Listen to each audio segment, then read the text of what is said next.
Good day, good hellos, and hello.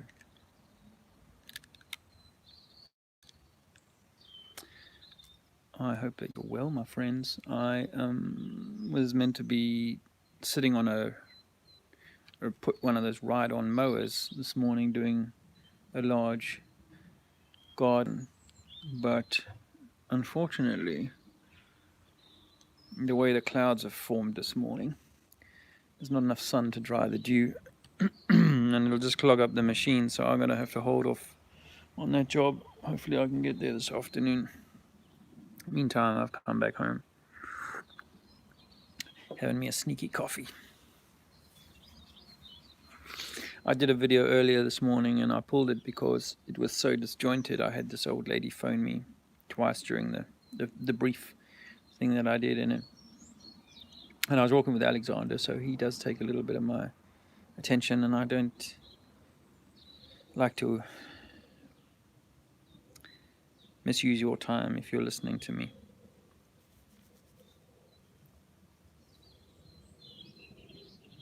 But as I said earlier, there were some things I guess I just wanted to throw out there about, the craziness in the world at the moment, and the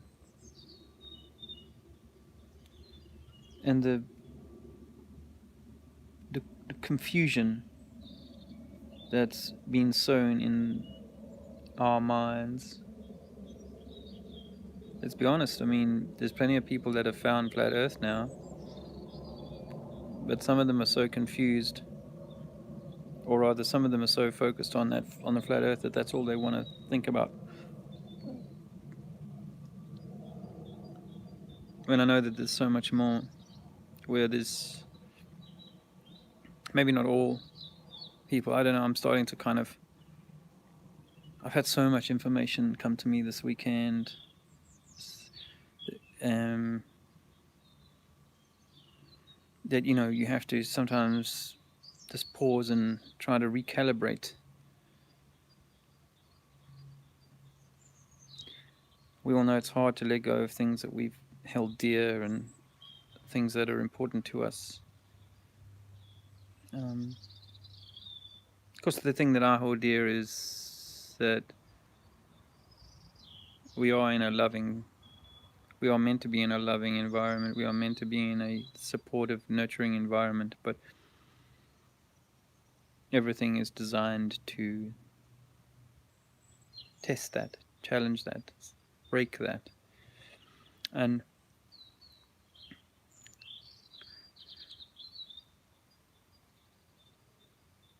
we know that the flat Earth movement is obviously going to be controlled. And we've all been caught up in the variety of characters, drawn in by the variety of characters. I remember there's something, I don't know if you saw the Bro Sanchez video that he did yesterday about being gang stalked. I find that absolutely incredible, and or credible, actually. I shouldn't say incredible, credible. And he says that it's his YouTube flat Earth fortunes changed when he realized that this was an electromagnetic universe, not a solid glass dome type, let's say, biblical cosmology. And since he sort of changed tack and started developing those ideas 10 or 11 months ago, a number of people that had been sort of cosseting him, who had been close to him, have since pulled away.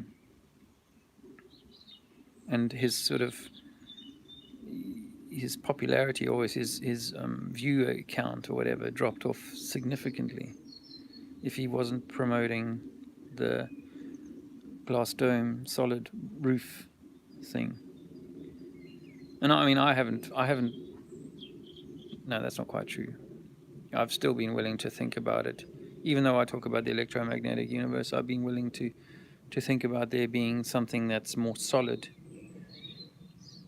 I made a video actually at the end of last year or very beginning of this year, in the first few days of January, or maybe it was the end of December. I made a video that I never posted. It was like my first proper video where I, because I don't have a camera on our desktop computer, so I made a voice video that I then tried to merge with a bunch of photos. Like some people are very good at that, and I spent hours and hours and hours on it, and in the end I didn't post it because it got a little bit, the timings of the pictures were off, and it was like, oh my god. But it was meant to be like a preamble to going on Karen's show, the Sun and Moon show, and talking with Martin Kenny about this electromagnetic idea, you know. I mean, some people have been talking about it for longer than perhaps I've been aware of, but it had struck me following a show that Bro Sanchez had done when he was talking about the scarab beetle, how actually it's a three-part system, because back in the day he was talking about a two-part system, he was talking about Nut and Gabe, like the male and the female on top and the male on the bottom. Now he talks about Nut, Gale, and Shu, I think. I hope I'm going to get that wrong. So he now recognizes that it's a trinity system, it's a three-part system, but when I was doing this at the time back in December, I was like, I don't think he's seeing it yet. I don't think he's seeing it as a three-part system. And as I developed this idea in my mind, and I looked at the possibility of it being three torus fields, like a triple torus field. Now it may not be that, but I'm just sharing where I was at, was that it was a triple torus field, and that you had the sort of the negative and the positive energies, the masculine, feminine, the red and the blue, and then a third sort of all-encompassing love energy, which was sort of like the sort of covering that sort of went over both of them and was somehow being circulated through them, constantly circulated through them. And in that model, I realized that if that's how it is, then it must be the case that as you reach the extremities of this system, upwards or outwards, or downwards perhaps, matter changes from what we see it as. Now, Bro Sanchez, credit to the man, was yesterday was talking about I hadn't listened to him for a few months, to be honest, but you know, he was talking about this gang stalking thing, so it really caught my attention yesterday, and I gave him a few hours of my time, and he'd obviously gone on and developed a model in his mind more, and realized that actually it's plasmatic, that as you move towards the extension, the extremities of this system, up, down, whatever, outwards, that things change. And what I'd realized when I was looking at my model was that I think it's possible that as you get to a point, like as we know that as we go downwards, the rock becomes so hard it's impenetrable. Even water becomes so hard it seems to be impenetrable. Or what appears to be water. It may not be water, but a plasma. And as you go up, then things become the opposite of that, etheric, and to use Bro's words, light. It becomes light. Turns back into light, which means that if we were to rise upwards, go up, we would actually, our material bodies would start to become non-material. A little bit like how I saw my friend Joey when I was on the DMT, was like just an energy form. And then eventually, I suppose, when you keep going, that energy form will just merge like the air does. It just becomes thinner and thinner, gases lighter and lighter. and that everything exists within this ether field. You know, what Bro Sanchez was saying was that the control in this movement, aside from it being riven with dark state agents, deep state agents, or dark actors, is to keep people either squabbling over who's who and who's a woman and who's a man, and worried about who our friends are, and who's trying to keep us corralled in a cage. But right from the very beginning, as you know, I happened to be lucky enough to stumble or be introduced to Flat Earth in 2015, and it didn't take me long to take that idea seriously. And actually, because there wasn't a lot of people in Flat Earth, I was, in chat rooms and stuff like that. It would be easy to kind of communicate with people like Mark Sargent and Patricia Steer. And one time, this is 2015, I wrote in a comment thread that I'd published a book before, and I was thinking about writing a book on the Flat Earth, and which is in a benign comments thread. It wasn't. I can't tell you whose video it was or whatever. Maybe it was a hot potato show. I was still watching back in 2015, and both Mark and Patricia wrote me personally. They wrote on that comment thread that they really were encouraging me to go ahead and write a book. And what's interesting about that is that they've always proponed this kind of glass dome, terrarium, Truman Show game reality, and so on. And so if I'd written a book at that point, it would have obviously been a Truman Show style terrarium. And I mean, as I say, I still sometimes think in terms of there being a solid roof above us. However, I wouldn't want to be saying that that's how it is, because I much prefer the idea, the concept of being, this energetic, plasmatic field, and that things are ultimately always going to return to that fourth state of matter, the plasma state of matter. And I suppose the lower you go, the thicker and heavier things go, and the higher you go, the lighter things go. But I don't know that. But it's interesting that, because it's interesting that back in 2015, Mark Sargent was so affable, and then the other day in a chat room, he absolutely completely blanked me. And when I'd actually twice I sort of wrote at Mark Sargent, so it would have been highlighted to him, or at least once of the times maybe more than twice. And he was saying hello to other people, and it wasn't a very big chat room, so it wasn't like he could have missed. It wasn't moving very fast. He couldn't have missed it. But clearly, I'm not talking the right tune to be considered one of those people that they're still trying to kind of mollycoddle. I remember Patricia Steer, both on my David Mantle account and on this account, saying stuff like, "Oh, I love this stuff," and so on, or "I love you." Once I mean, it wasn't, and I don't want to make it like she was saying that, but it's a form of grooming, isn't it?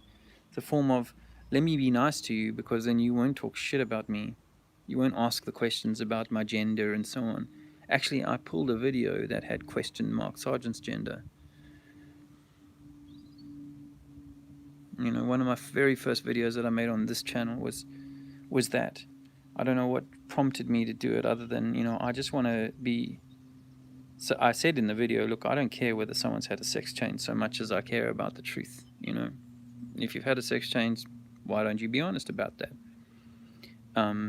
If you've had a sex change and you're leading the Flat Earth movement, and you keep putting yourself right up in the front of that, and we know that the transgender agenda is so part of the New World Order thing, then that needs to be explicit. You would know that, and you would say, listen, I know that there is a thing, and I'm not trying to do that, and so on. But that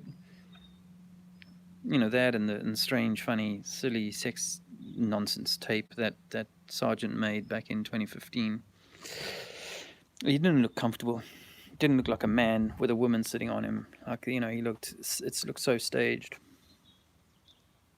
This is the stuff I said in that video, and it's possible because Mark Sargent seems to be everywhere. I don't know whether he's a bot, but there are these people who seem to have an endless amount of time to be watching other people's content as well as making content that obviously takes time and so on, while living in their mother's basement. And I've been willing to give these people the benefit of the doubt,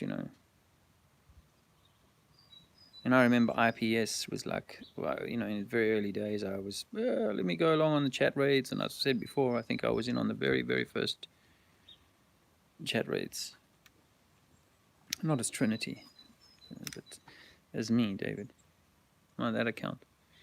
And then I started seeing like emails emerging from him, like dark emails where he was just using the foulest of language and really calling people out.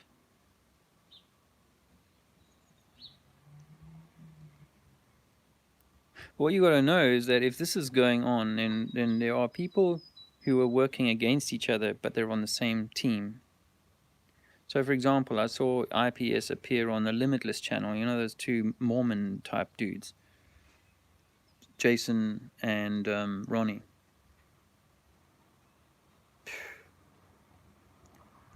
I want to trust that these guys are legit and they are genuinely trying to do the right thing. But then you got to think, why are they collaborating? Why would such strong Yahweh Shai like followers and so on be entertaining such a dark soul like the Infinite Plane Society, who of course apparently doesn't have a name, or is Tim Osman, or is associated to Tim Osman, according to Bro Sanchez. Why are these people playing? They're playing games, and they're doing it to kind of confuse things. They're doing it to mess with our minds, to make us uncertain as to who to trust, which is why I've been at some pains, and someone suggests not all that wise, but a pain to kind of put quite a lot of my personal stuff out there, because I know I don't need to make this up. I just need to do it as I feel right, because this is a real life that I'm living and a real truth that I'm seeking. And I don't mind where the truth leads us, so long as we're going, we're going on the right path, and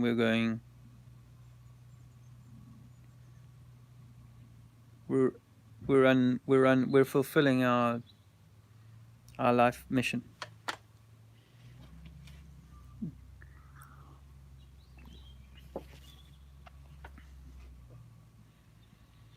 And part of me doesn't even want to call some of these people out, because I know how foul things can get when you start to call people out, when you start to say, hey, you ain't a legitimate soul here. Because it's difficult to be sure, it's difficult to be sure. We all come with our own psychology. But some of these actors, you can tell, are not. They just have endless amounts of time to feed this beast, and they're not necessarily. Some of them will say, "Oh yeah, I'm grappling with the problems I've had with my family, since I came out about Flat Earth and so on," and some of that might be legitimate, because it doesn't matter whether whether you're an army dude doing it, but you go around telling the people that you're looking into Flat Earth and you think that the Earth is flat. then most of them are going to, and you'll have to, if you're running the cover, you'll have to let them believe that you really are on the side of the truth, not pulling off some military operation or some Luciferian operation. Because if you think about it, right? Think about it. It's the Vatican and the Old Testament boys, the Jewish boys. It's them that are, Vatican represents Christianity and Islam, as far as I'm concerned. And then you've got the Jewish boys. It's them that are have the most they have the biggest, they have the vested interest. Yes, of course, there must have been a co-opting of the other major religions as well, but I can talk more authoritatively on these three Abrahamic faiths because they're the ones that I've studied more closely over the years. And I think that they hold the greatest sway. And given the Vatican's centrality, along with the city of London and Washington and Beijing, let's not forget that the Chinese could be running this whole thing from behind the curtain because the best way, as Lao Tzu said, is the best way is, I don't know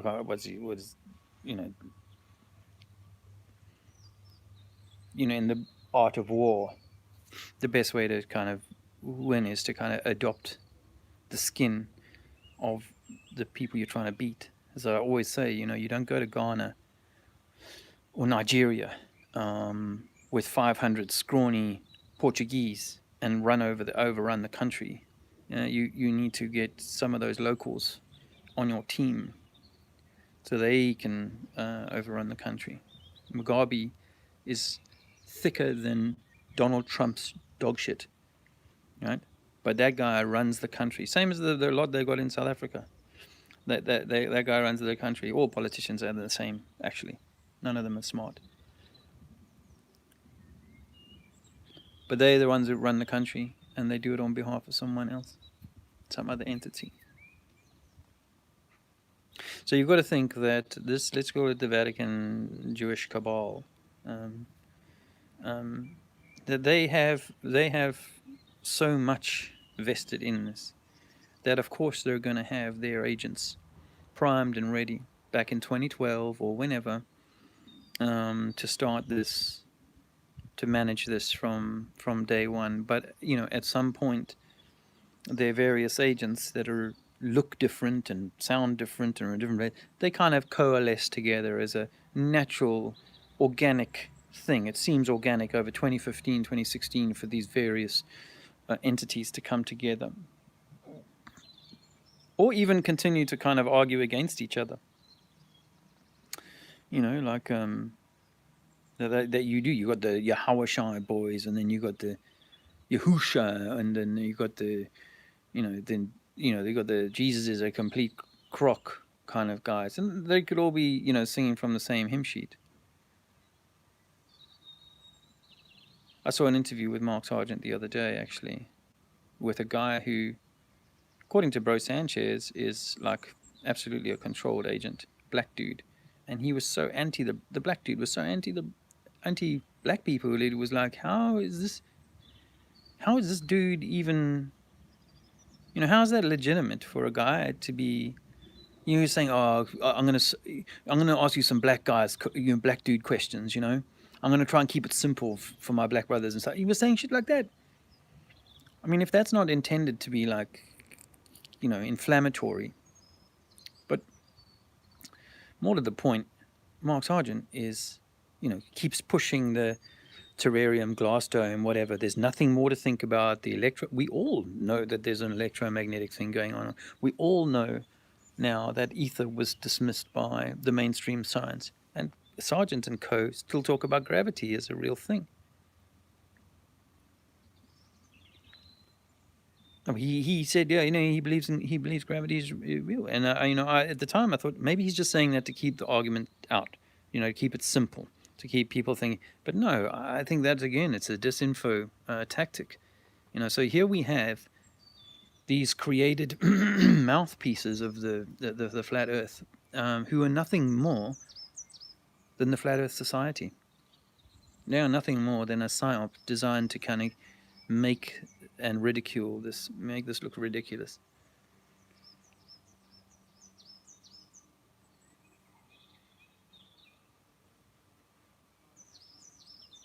I wasn't sure I wanted to say all of this because, I'm still invited to talk at the convention in the UK this year. But I suspect that invitation might dry up if I'm talking shit about one of its lead speakers, its highlight speaker, its keynote speaker. I'm not very good at keeping my mouth shut, and I guess that's why they've been trying to ignore me.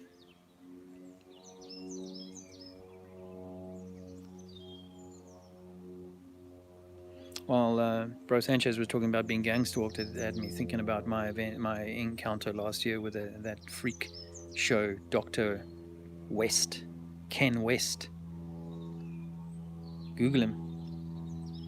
But, he claims to be this guru that helps people feel better, and he gave me like a 45-minute, what they call it, CBT, cognitive behavioral therapy kind of session in a hotel last year. And when I walked out of that hotel, I almost fell off the stairs. I was so dizzy. And for the first time in a long time, I started to feel feelings of uncertainty about what I was doing, and a lack of confidence grew in me. And this all came from that Guardian newspaper thing that has gone viral.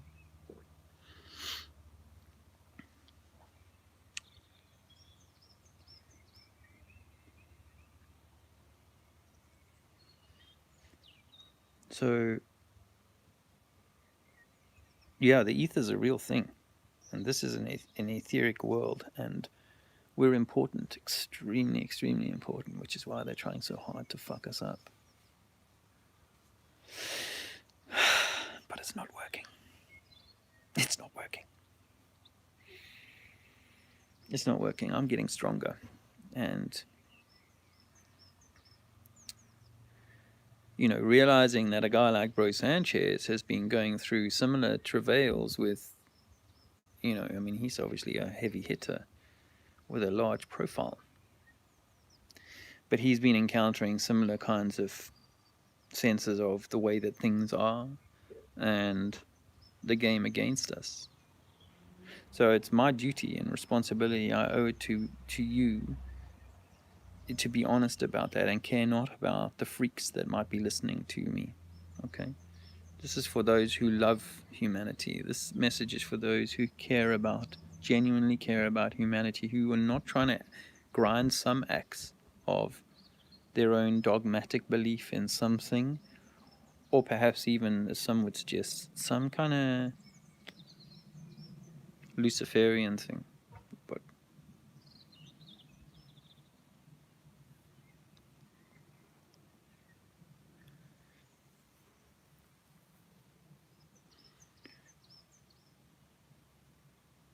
we need to come together as in peaceful ways, in loving ways, and so on. But I had a few dreams this morning, and in those dreams I was telling people off.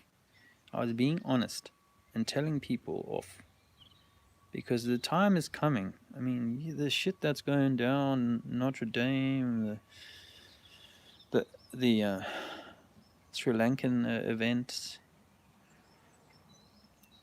Christchurch, who knows what else.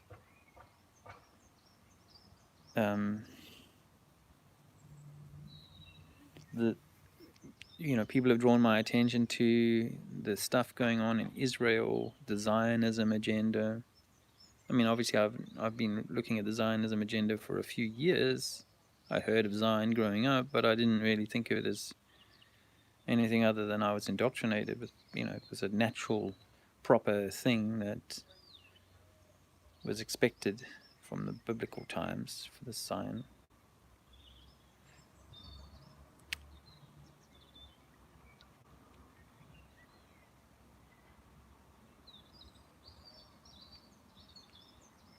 Distractions abounding, and there are myriad things trying to hold us back.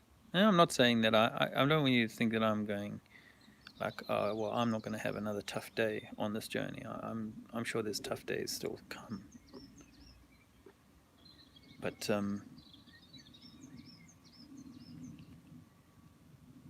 there's only one way to go through this, my friends, and that is honestly. Honestly. You know, we there's no place for dishonesty. There's no place for, you know what I mean? So I'm not trying to tell you that the there is, you know, the way that this all is structured. I'm not trying to say that. I'm not trying to sell an ideology. I'm just trying to keep my mind open.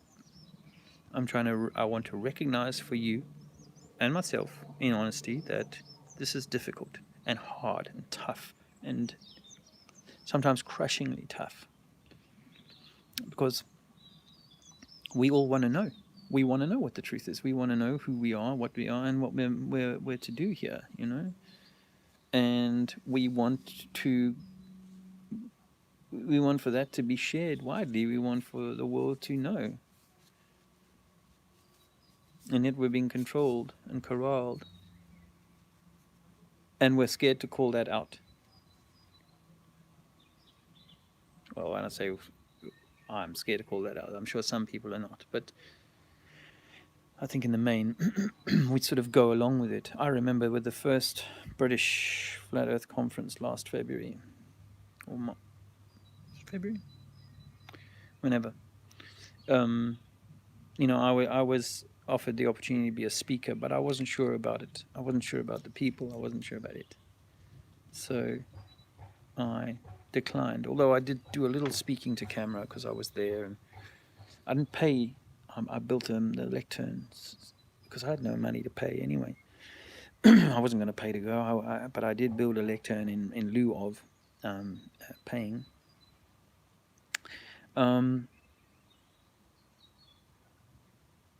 But what I thought about was like when I was there, it's like, geez, you know, this isn't really doing much, is it? I mean, you know, yeah, we've got some people talking, and you know, it's interesting to kind of hang out and stuff like that. But where are we going? You know, where are we calling out the system? How are we? You know, what are we doing? And it seemed like we weren't doing much, which is why I was so keen to start doing something, and why activism became my next best option, and starting up this channel. It's a year actually since I started this channel.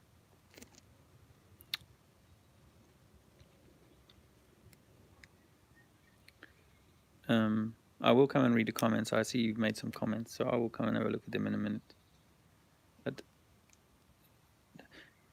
you know, like the conference, then the next conference was announced for the end September of 2019. So it's like shit. That's like 18 months between the two conferences. That's a lot of time for us to do nothing. You know, I know obviously we've gotten out and done some street activism in the interim, but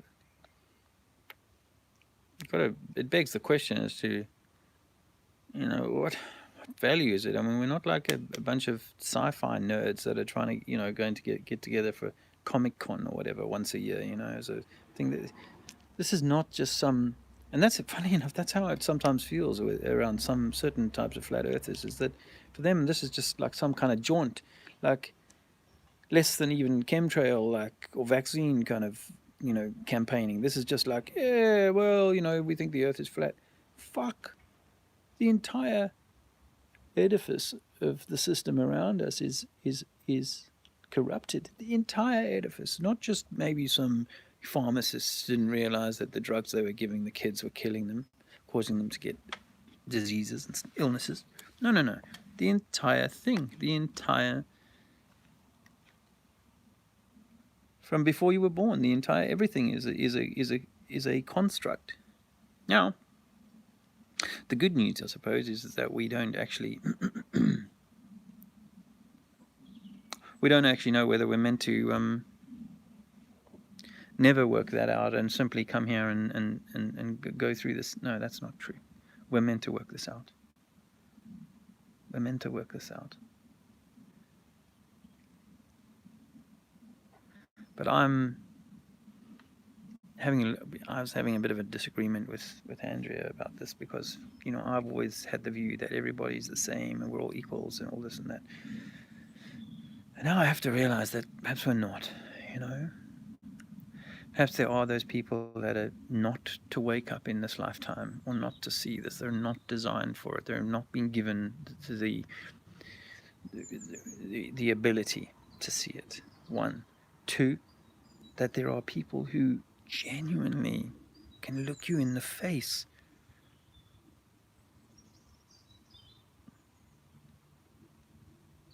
and try and control your mind, try and hold you back, intentionally try and hold you back. There's people who do it out of ignorance, yeah? Like many doctors and most lawyers or whatever, ignorant of the system that they're working in. They're just going along with it ignorantly. But there are those people who are, and when you hear about the potential collusion and incest within some of these flat earth leadership groups, you realize that it's so deep. And I'm grateful to Bro Sanchez for throwing some of this out there yesterday, because it has to be said. I think what's happening is, I was feeling like a really sort of where are we going now? What's happening next kind of thing. We seem to be at an impasse. And then what Bro unpacked yesterday was like, shit. It's kind of given me a bit of fresh impetus to realize the extent to which, even within the trusted flat Earth, it is a viper's nest. And if you are one of those vipers and you're listening to this, I hope God has something good lined up for you, because you deserve everything that's coming. You deserve it. And you're foul. And you are not of. You are clearly not of. Because for someone to realize that they've been lied to about everything, but to go along with it, there has to be something evil. There has to be something of a dark soul, right? And that makes me think, of the movie They Live, where there are a human soul and then an alien soul. Alien to humanity, not alien to a different universe. I mean, a different planet or whatever. Yeah, I mean, is it possible that people are moving between realms and so on? Yes, I think that's got to be in the mix as a possibility, and perhaps this is what that darkness comes from, or where that darkness emanates from. But if you're not feeling that love, and you're not wanting for the most truth, as much truth to come out as possible, then you are one of those dark souls. And I don't fear you. I say shame on you, shame for you. But I'm not going to pretend, okay, that I don't know that you're dark. I'm not saying I haven't, I'm not saying I can spot all of these dark souls, because I can't. Some of them are so well embedded in their lie that some of them don't even know they're in it themselves, perhaps. But I'm not going to say that I can detect that, but I am going to go forward knowing that, accepting that.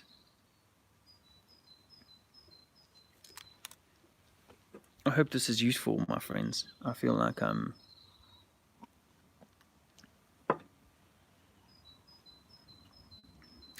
feel a little bit kind of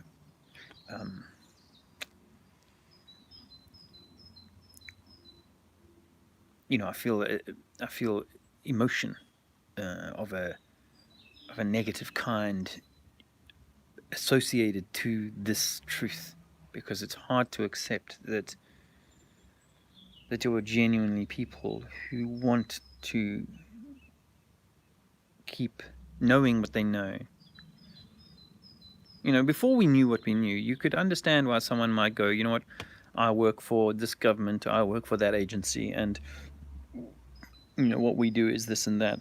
But once you realize that all agencies and all governments are in some kind of collusion, poisonous collusion, then you have really little excuse. And you might have to stick with the job for a few months or a year or two in order to kind of find a different way forward. That's perhaps understandable, but the characters that are dispensing their version of the truth, knowingly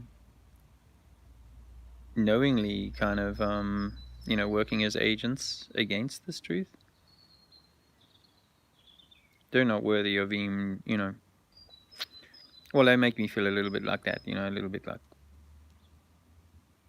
fuck them. That's why I'm willing to say that I don't know that we're all the same here. I'm no longer willing to say that I think there is just one humanity. I think there is a good side and there is a dark side, perhaps.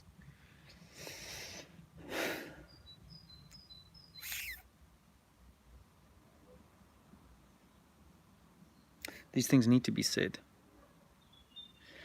And you need to know that, if you are with me,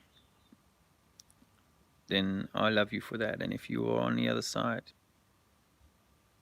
I have contempt. Total, absolute contempt. You're not worthy of hatred, because hatred is what they want. Hatred is exactly what these foul cretins, these movements from the backside of Donald Trump, that's what these people are. People is probably a little too kind. That's what these entities are. They're nothing more than the movement out of Donald Trump's arse. And how can you hate that? You want to wash it away, you want to flush it away. You might want to wear a mask so you don't have to smell anything. But you don't want that in your world. And you don't want to anger that either. It's like, the boy next door who stole my weed and then whose mother then called the police on me. Do I want to have anger in my heart? No. Because this whole system of division through the religions, the color banding, the nationality thing, all of that is about creating enmity, not love for your brother. And we have to be wise to that and not get sucked into the lie, the kind of the memes or the ideologies of dislike for different groups. And that includes the Jews, the Catholics.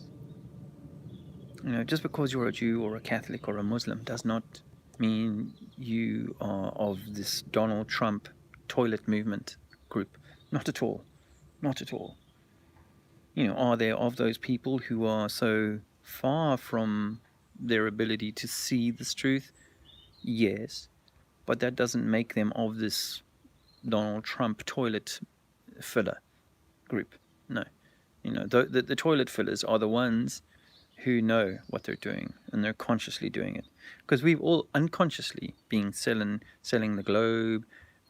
Me, I was into evolution, out of Africa, all of this. I was happy going around telling people that crap. But I did so honestly. I did so in the honest belief that this was the best of science. This was the best of what we had.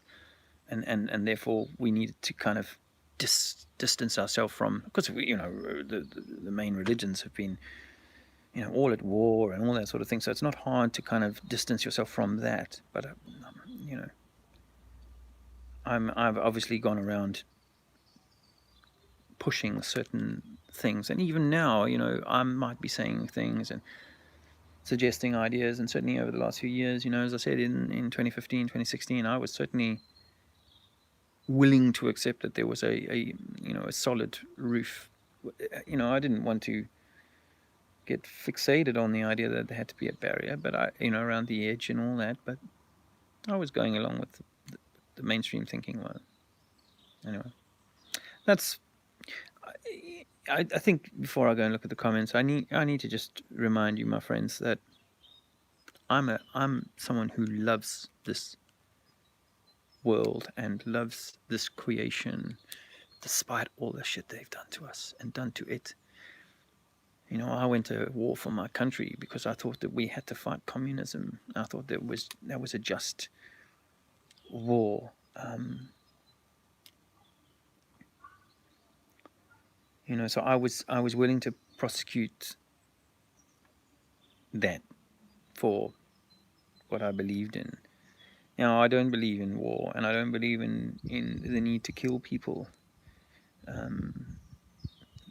You know, because all of that is that kind of anger and death and horror and whatnot. I don't think we need to do that. I think we have to learn to love this, but call it out.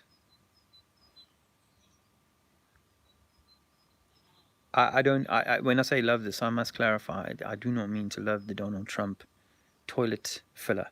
Okay, that's not. I don't think that. I think that that's part of the Christian or the biblical or the religio kind of mind program indoctrination, is to go, you know, you got to turn the other cheek and love your brother and stuff like that. I started listening to one of the guy, Mark of Melbourne. His name, Mark from Melbourne. Mark of Melbourne is his YouTube name. Thanks for your information, brother. You know, just trying to hear it from, you know, trying to look again at the. I'm a bit confused actually, because I've been trying to step away from the idea that the Jesus character is a, you know, a real historic kind of character. I'm not trying to say that he is, and I'm not trying to argue against people who say that he is either. I'm not sure that that's material. Although I know that there are plenty of people who are even on the sort of Donald Trump toilet filler team who claim that that is an essential belief. I'm not convinced that it is, but I've got to keep my mind open. Yeah. Let me just kind of look at some comments. Oh, wow. It's quite a lot of comments. And quite a lot of people. Hi, Gracie. I'm back. Yeah. Thanks, Nathan. Alexander is cute. That's off the Bro Sanchez. Yeah, good. I am. Hey, Red Eye. Hey, Ned Kelly. How you doing, my friend? And nice to see you guys. Drew. Yeah, Bro Sanchez talking about plasma last night. Yeah. It's the plasmatic thing just kind of makes so much sense to me. We know what it's not. When he said truth is a hermit thing until the world will seek the hermit. Transpocalypse. Hey, Mark, there you are. Yeah. I'm just keeping my mind open, and as you can hear, I'm just trying to tell truth, say truth, be truthful, be, you know what I mean. And I'm hoping that my heart and this truth will lead me, and I can help others to find their own way to this truth, this whatever it is that's with us coming. Chris UK says YouTube is blocking some comments in chat and comment sections. You see it, nobody else can. Try log out of YouTube and find your comments to see if it's happening. Okay. I mean, my YouTube channel has had some funny things happening to it. And I'm getting almost no new subscribers now. that could be because of my content. So I'm not trying to put that down on the YouTube censorship. But you know how like the word subscribe is in quite a bold red. Well, a few weeks ago, the word subscribe on mine just went to light red, and then that was a weird change because other people's isn't light red. So I think. And of course, I might have said this, and I should say it now. I apologize to you if you've written comments and I haven't come back to you to at least acknowledge your comment, because I really appreciate those comments. However, I don't get updates on comments anymore. If I comment on somebody else's video, I'll get an update on that. But if somebody comments on one of mine, I don't get an update on that. So my account, I suggest, has come under some kind of blanket policy of, I'm saying the wrong things, or my titles are the wrong things, or whatever. Maybe I should go back to the terrarium a la hot potatoes, and then my my thing. But I'm not here for the views. I am, but I'm not. I'm here because I have to do this. I have to say this truth. Who knows where it leads? Who knows what kind of audience will listen now or in the future? But I'd like to suggest to you that everything is meant, and that if there's meant to be 100 people that hear me, or 1,000 or 10,000 people that hear me in the fullness of time, then this creation and my part therein will bring that to be, no matter what they do with YouTube. Hey, it's Wise Up. So nice to see you. You're a very wise thinker, very smart guy. Is Wise Up. If you're not sub to his channel, please do. He's really in on all that kind of engineering stuff, and he has to deal with a lot of abuse from clever people who've read 5 textbooks at university and got A or B, and they're now like they know everything. Some of the most intelligent, the smartest people I know are mostly people who can kind of see through this, and it's not just, it's past the flat Earth. Hey, it's past. It's to become like a one subject kind of expert is great, but I encourage you to move on through those things. Don't stop at the port of jet fuel hoax, or stop at the. And this is not about you, Wise Up, of course not. But of course, that seeing you there brings that to mind. This is not about just flat Earth or vaccines or the banking system and all of those things. It's not about just one of those things. It's about us and our divine kind of light that needs to be enabled. And we don't do that if we are, focused in one port, in one hole, in one thing. And of course, what phoned me 5 times today. Sorry about that delay. I keep getting phone calls from this old lady who keeps forgetting that she's phoned me, and she'll ask me the same question over and over and over and over.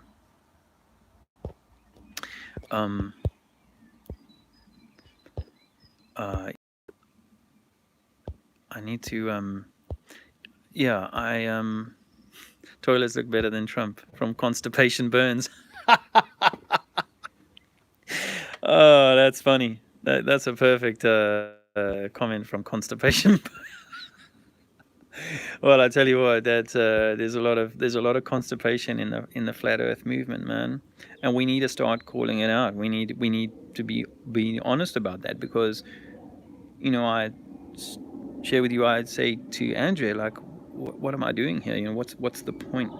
I'm not a deep researcher like some of these people are. Wise Up is a good example. Markham Melbourne, your research is pretty impressive too. I've only just started listening to you, but there's a lot of people here and elsewhere who are good researchers, and I don't claim to be one of those. I'm learning from what other people have learned, and I'm assimilating that stuff. And then when I did my what I call the Trinity Taurus model presentation on the Sun and Moon group, that one that Martin Kenny harpooned, I was doing it not because I'd done deep research into. I looked at the primer fields and things like that, and that was kind of what sparked more of the thinking. But it wasn't like I wasn't like some deep kind of electronics dude who was coming with all of that. I was just, this makes sense to me, so I'm that kind of a guy. But more importantly, I think I'm a kind of guy who wants to be one of those who helps others through this journey. So where Bro Sanchez and other people are walking, I'm gonna take it at this point in time that Bro Sanchez is not playing triple agent, and throwing people under the bus. This is what they can do sometimes, in the in these sort of groups is they'll throw someone under the bus in order to give themselves credibility. I'm going to work on the assumption, the belief that Bro Sanchez is as legitimate a guy as I am, and much love to the brother. And I see Drew in New York. There's people you're gonna get that feeling is like these are real people going through real lives, having real things. And I want to help people like Josh and Charlotte, to young people, in their 20s, about to have a child, who are also trying to find their way through this, and perhaps in years to come, if we have years to go on this journey, there'll be many, many, many, many more people who are going to come through this. And do we want for them to wallow in some hot potato soup in Donald Trump's toilet? No, we do not. We want them to realize their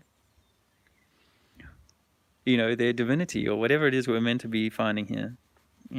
That's what we want. We don't want them stuck in, hey, let's and that's why I've been a little bit kind of reticent about getting too involved in experimentation and so on. Not that I'm not knocking that. I wouldn't want to knock people's efforts for doing experiments. I've done my own. You might have seen my anti-gravity experiment the other day. Oh, sorry, I think someone's at the door. It might be the old lady. Actually, one second, please. Hey, Shirley. Hi. Pebbles. Has your mother-in-law's thing been cancelled or not? No. No, because I can go there this Yeah, afternoon. 2:30. Oh, lovely. Yeah. Good. Yeah. I tried to get hold of her and you got Okay, Shirley. Yeah, 2:30. It's the Elvis impersonation thing that they've got on today, isn't it? Yeah. Yeah, okay. Hello, Molly. Okay. Yeah, well, you enjoy that. It's going to be a fun day for you, a fun afternoon. Your wife's not going or anything? No, she's not going today, unfortunately. She's all right, thank you. Okay. All right. Pebbles. How you going, Rich? All right, thank you. Hugh.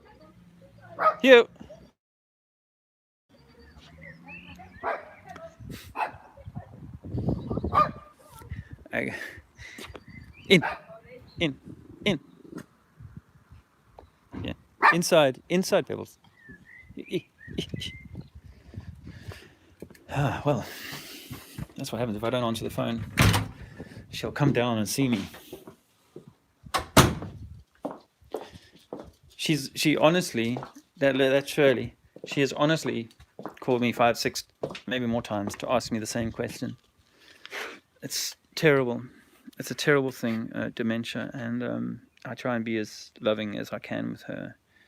At times it's a bit testing though, because I invite her for dinner sometimes, and we talk. I've been doing that for a few years now, and we talk about exactly the same things every time. It's the same conversation. And you hear the conversation about her being bombed. She was bombed. She tells the story about how she living in this area, because we're near an airport called Biggin Hill. And so apparently the Germans were often, Luftwaffe, were often flying sorties over this area. And in fact, in my garden, there's a concrete slab that apparently was a mounting for an anti-aircraft installation during that time. But she talks about the story at the time when she could see the faces of the pilots the pilot, I should say. There was one pilot as he machine gunned her and her sister coming out of an air raid shelter. What brings the mind of a man to do that? I mean, it brings to my mind the time that I was bombed by Russian planes in 1987 on the 8th of October. We were bombed regularly, but there was only one time that the bombs were like spitting distance from me and killed people. And actually one guy, and another friend, Gary, lost his leg. 1 second. Honey? Hi. Oh, the grass is a bit wet, so I've postponed it. I'm just doing a live at the moment. Yeah, Shirley came by. She would just... All right. Excuse me. Yeah, what brings us to that point, hey? See, I understand why someone might do that under the propaganda of, like I was under propaganda. But when you realize that it's all a deception, then you've got to step away from that. You can't carry on at war. I've told this lady about distilled water, but she's too far gone to help her. So I get back to I don't know if I lost my thread there. Sorry about that. Oh, I'm sorry, Wise Up, about your mother passing away. We'll be back to Wise Up. We'll be back to producing next month. Well, I look forward to that. But again, very sorry for your loss. Yeah. Branko C says he has a question. Can someone become a potato? I'm not quite sure if that's what. I'm not sure if he's referring to the Patricia Steer thing. I'm not sure if that's that. Hey, Joshua, my friend. Constipation Burns feels like he's pushing out a newborn baby. Well, Joshua's girlfriend partner is about to do that in a few weeks' time. So good luck. Thanks, Rudy. He loves my lack of bullshit. I think he's talking to me. I hope you're talking to me. The last thing Jesus would be is a Christian. Well, yeah. I hate offending my Christian brethren. But I've said it before. I stopped wearing. I was an atheistic, agnostic, whatever kind of guy. For most of my adult life. And then when I found the flat Earth, I bought a Bible and went back to it. I'd seen the flat Earth. I'd read the flat Earth into the Bible as a teenager, and I used to argue about that with a priest about it. But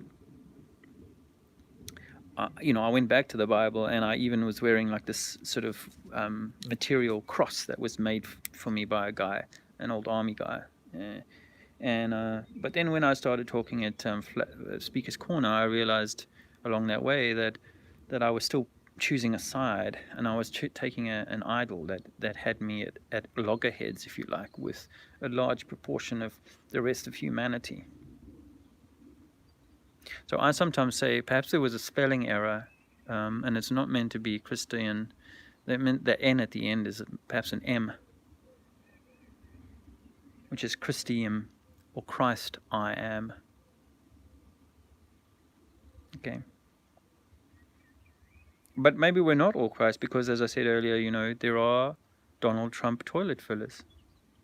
And as much as I used to think that we were all on the same page, I now know that there are definitely dark souls who are definitely doing dark work in Flat Earth.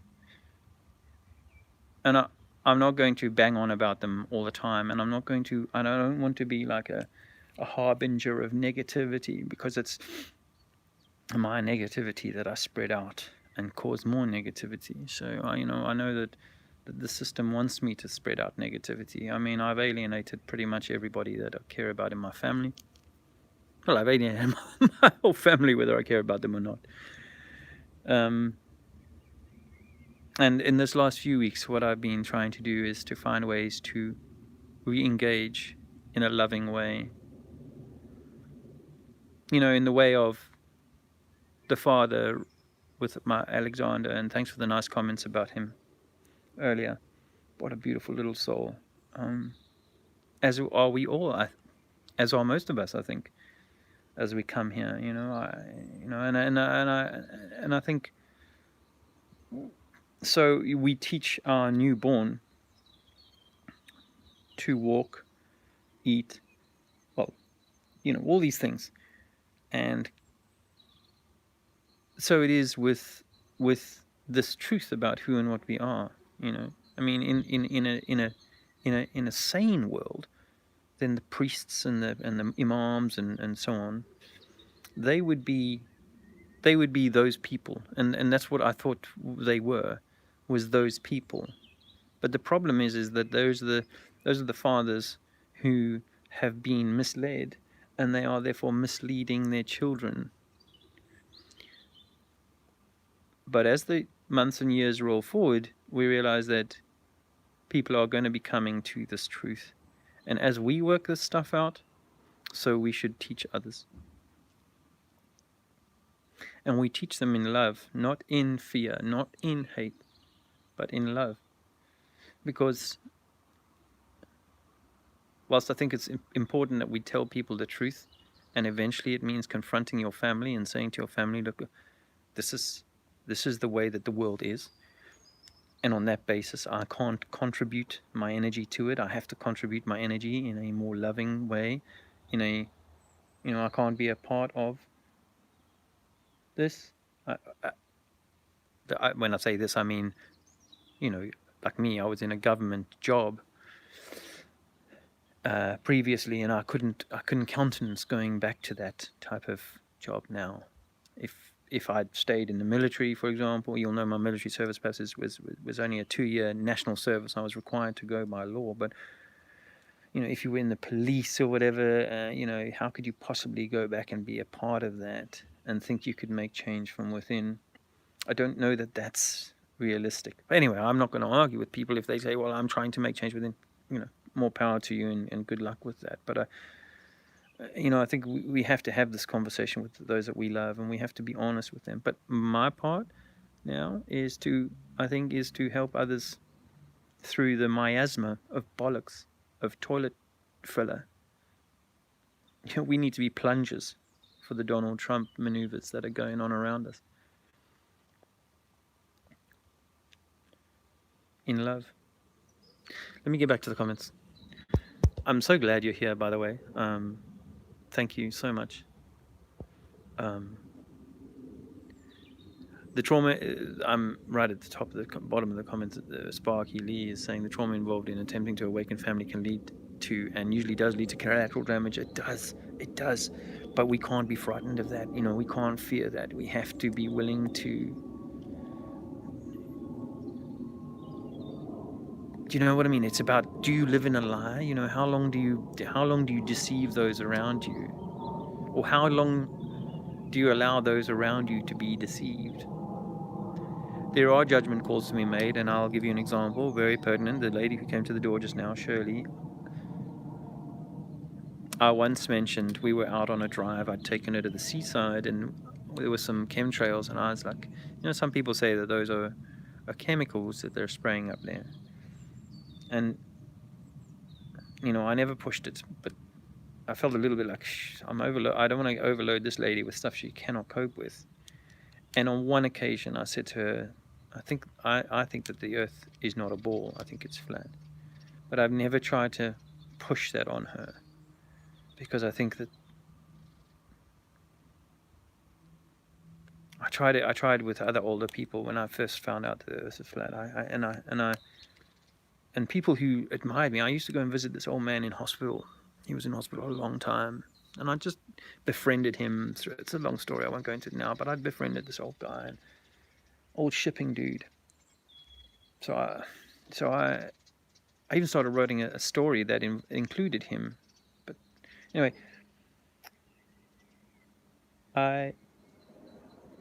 he had such high regard for me because I'd take out my own time to go and visit this guy and so on, and just chat and chat. So grateful he was. His family were grateful and so on. And then I started talking about flat earth, and oh man, talk about a friendship breaker. But the thing is that we owe it to ourselves to be honest to those around us, and there are meant to be repercussions. I think. I'm not suggesting you don't think otherwise, Sparky, but I think that the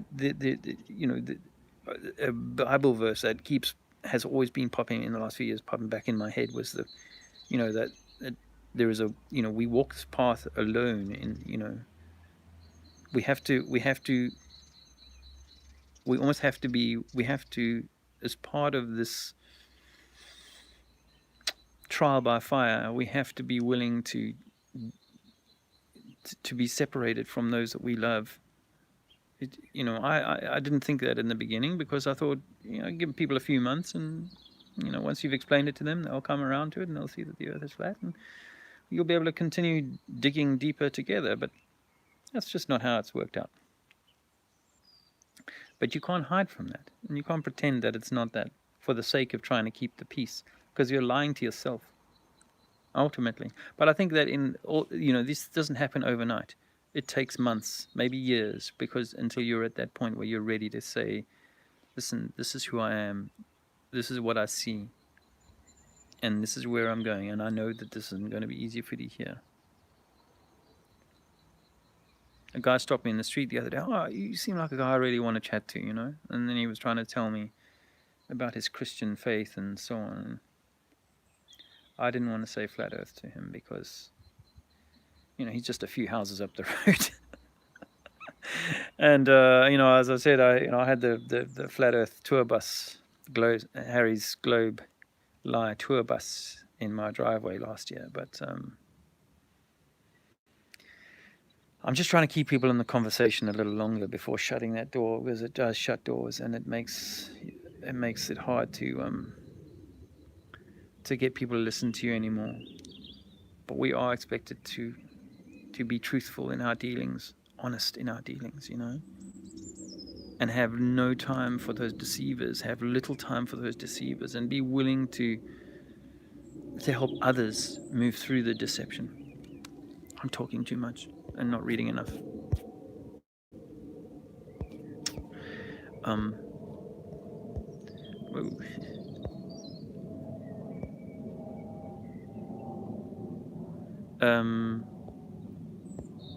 Hey, sorry if I've missed your comments.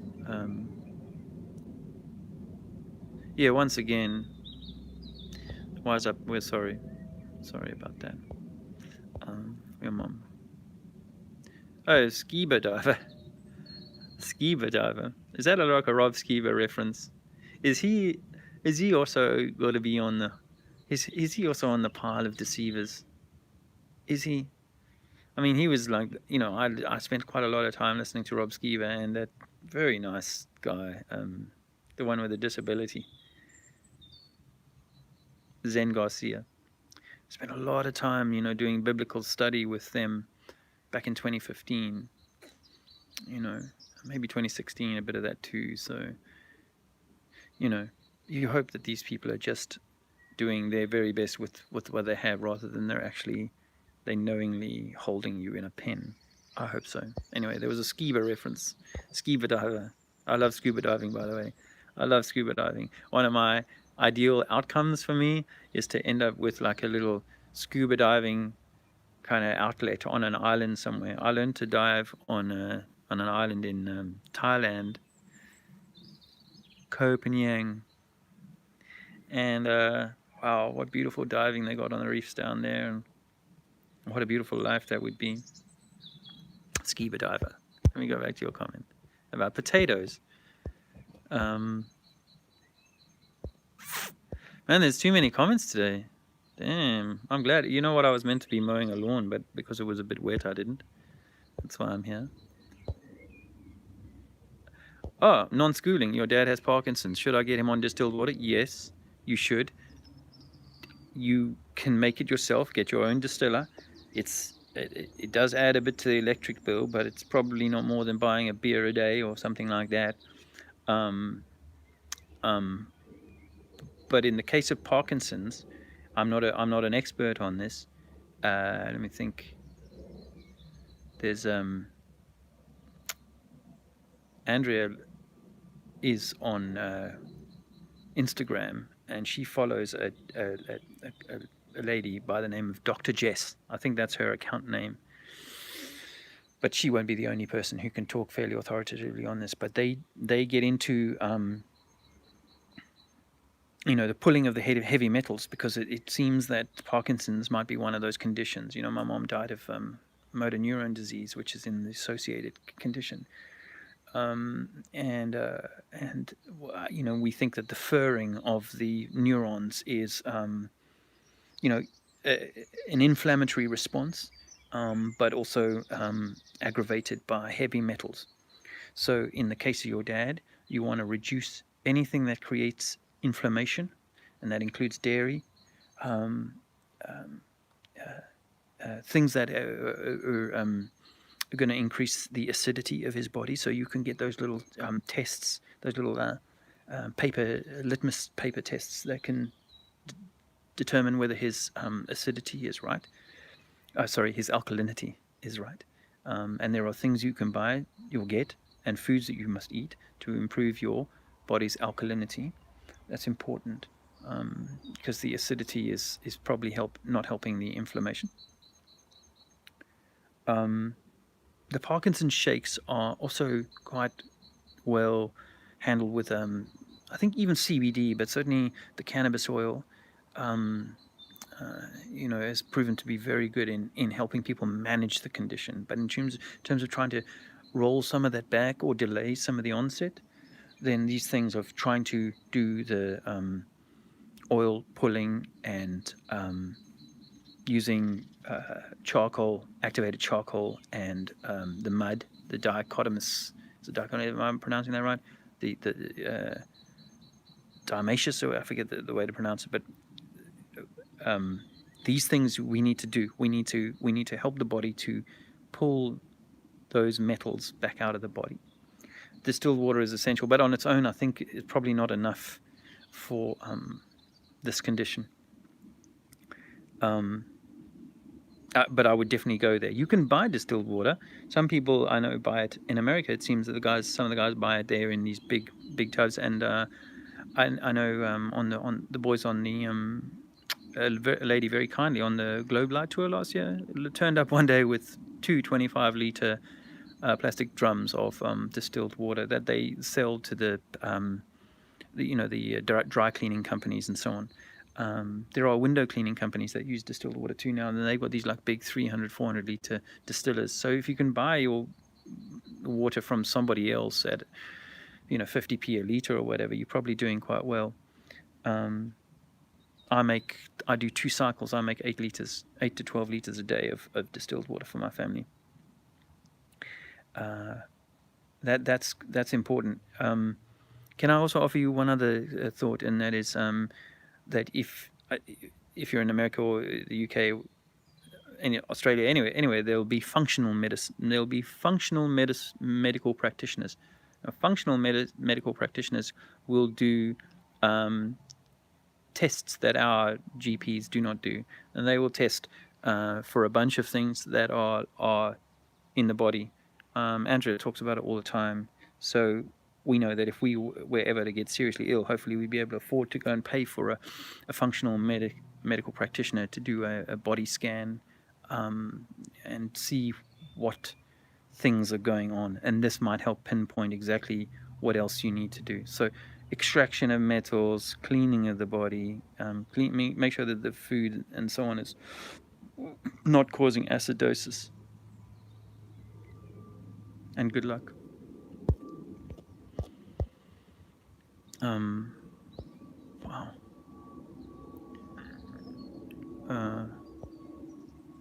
Hey, thanks, Doug. Oh, wow. He said, Doug White says, kind people like you are chosen of God. Peace and love from Alabama.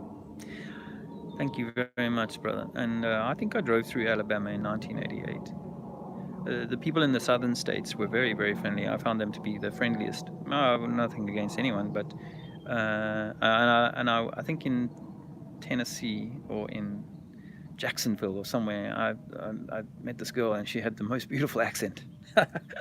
She had the most beautiful accent to my ears. Anyway,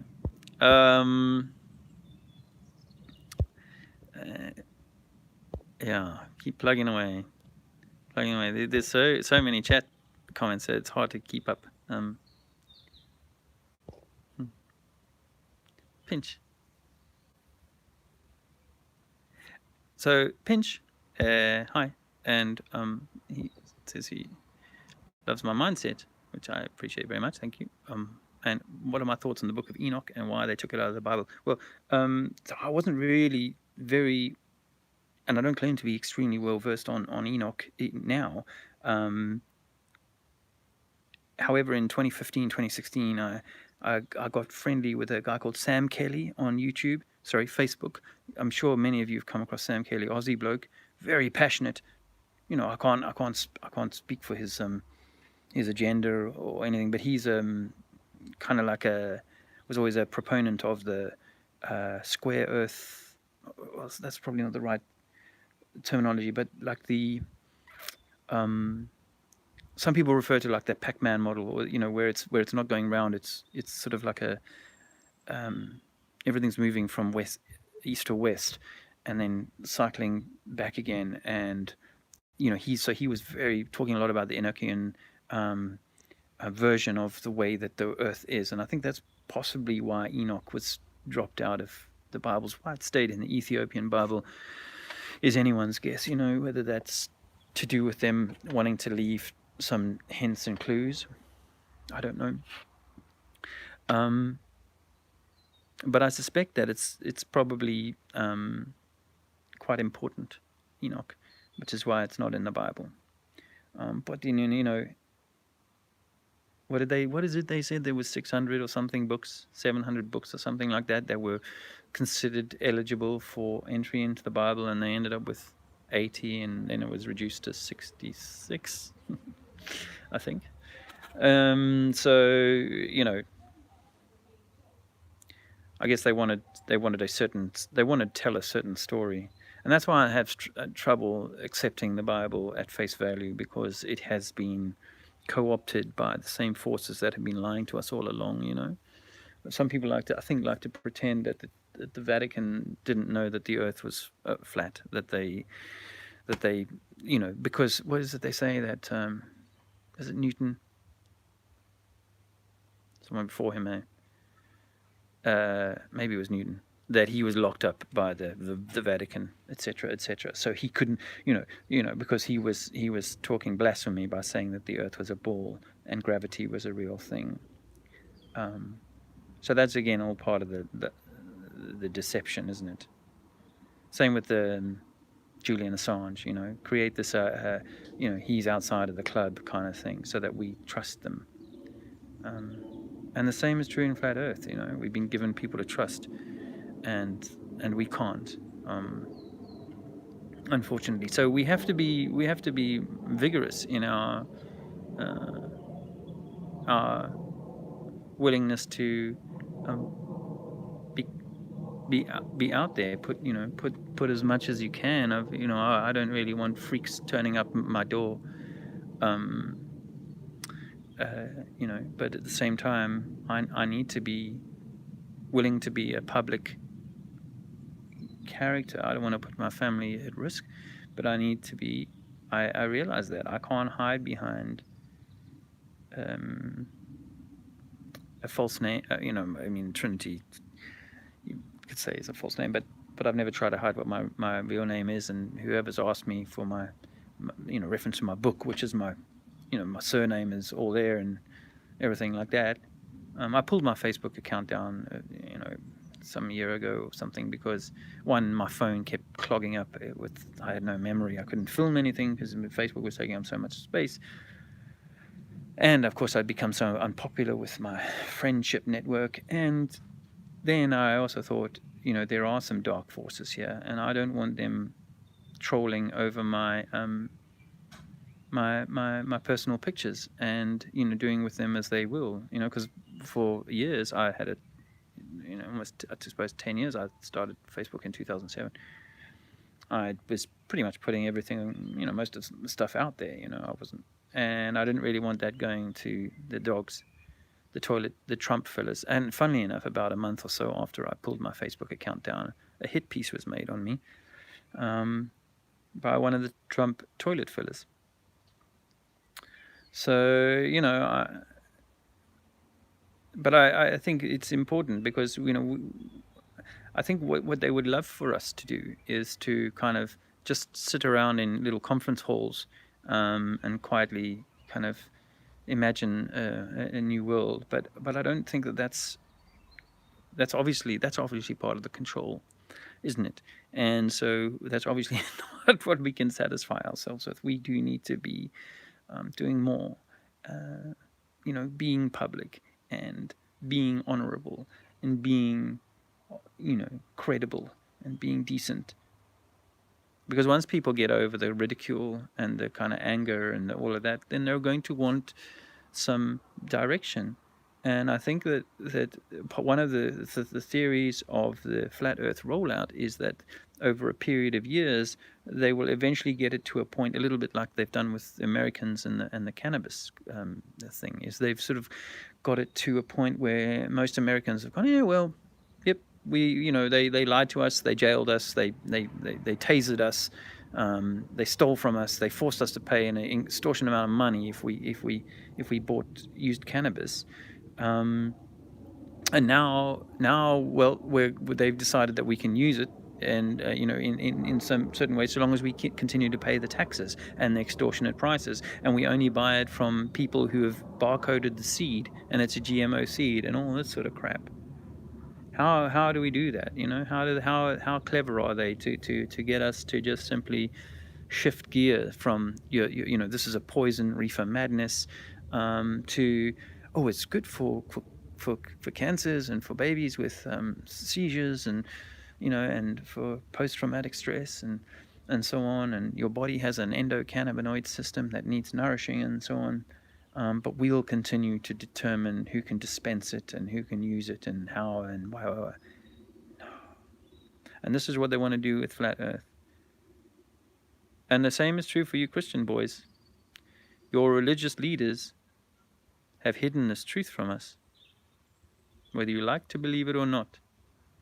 The religious order has hidden this truth from the world. And yet people are still going to go, yep, we'll go along on a Sunday and we'll give our 10%. And we'll just take it from the priests, who will, over time, they'll come out more and more and they'll go, yep, we can see it. Well, I could see it as a 12, 13-year-old kid. Right? So don't come Johnny lately and say, oh no, we can see it now. You carry on believing me and following me. It's not good enough. That is not good enough. And if you're not calling out the system of control that's behind the Bible, that printed that Bible, that's not good enough. I'm sorry. I love you. But I don't want to pretend that that's acceptable anymore. It is not acceptable to allow a government to kill, to poison, to deny, to lie, to and that's just with the cannabis conversation. There are so many others, but the cannabis one is so obvious. The cannabis one is a no-brainer, but people unfortunately have not been left with much brain, so they'll just kind of go along. Yep. I mean, my family included. Because I've had a lot of grief from my family over the years for smoking weed. And in South Africa now, you're just about there. I think the law is about to change to the point where people can grow it in their own gardens and do what they like with it, in a way. But it's very much under control still.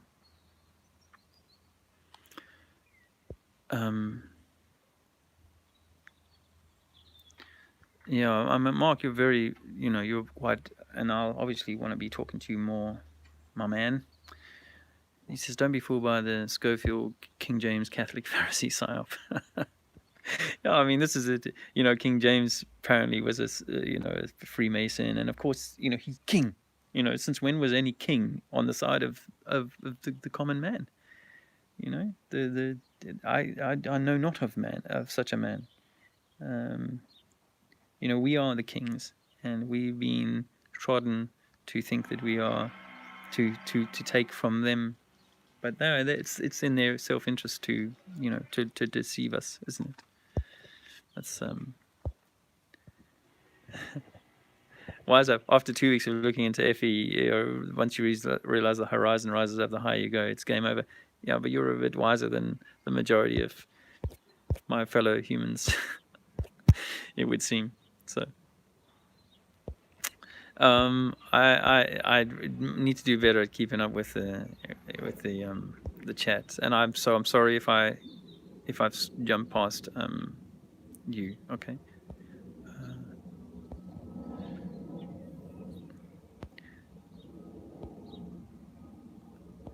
Yeah. So Ricardo says, when you find the courage to speak out the truth like me, you will find ridicule. Yes, that's foretold. That's foretold. But you will also find people that are on your side and people who are on the fence. Well, I mean, it's kind of why I wanted to do the truth talks, and I'm going to do some more with that this year, I'm sure. But the truth talks is about trying to get together with people who are on the same page, because it's great to have names that I'm reading out here, people who are in conversations, in chat rooms, sharing information, and wanting to be in a community, or in a sense that we're not on our own here, that that we're not nuts, and that there is. I mean, it's one of the things that actually makes me feel, certainly in the early days, was like, because I was thinking, am I nuts? Have I got everything right? But then the more I spent time, as things unfolded, and more regular Joes, regular people were coming in, extremely intelligent, sounding smart and whatnot, going, yeah, I've kind of come through it the same way that you have. Then you realize that you haven't made a mistake. There wasn't a miscalculation. I don't know where I was going with that. Oh yeah. As Sparky says, it's around like-minded people with clarity of mind and a real purpose. So I think there is a need for. I mean, like, let's just say, okay, for the record, as it were, this little record, that the Flat Earth meetups have been widely promoted by Mark Sargent. And as I said earlier, you might have missed me say this, but as I said earlier, they were very encouraging of me to go and write a book on the Flat Earth. And so there's very much an intention to by the PSYOP managers, by the Trump toilet fillers, to have us do the work of the promotion of the Flat Earth. That seems to be clear. But what I got from the first couple of truth talks that I did was that I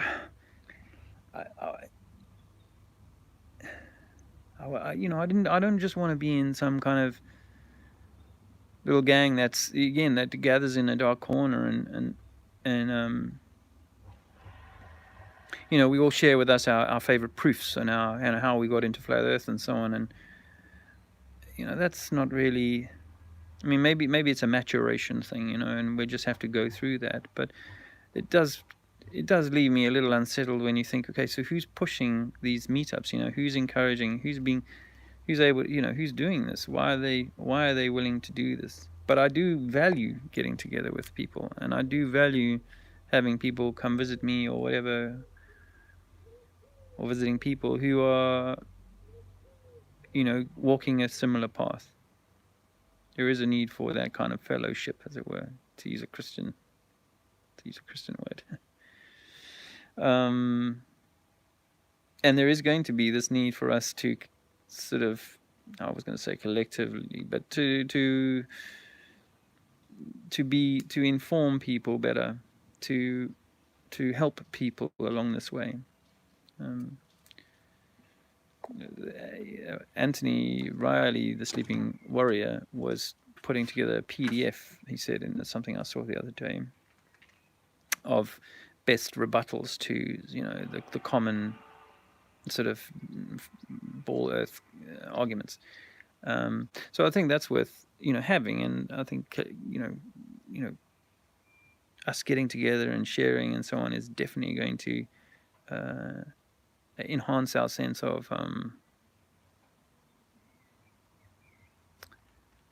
community and brotherhood. These terms like brotherhood is like a word of the Freemasons, so it's tricky walking over some of these minefields.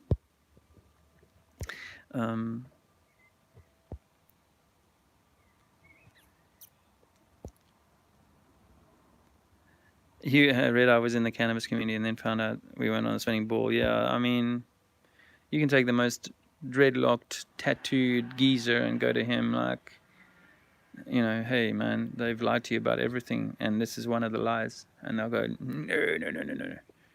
no, pass the spliff.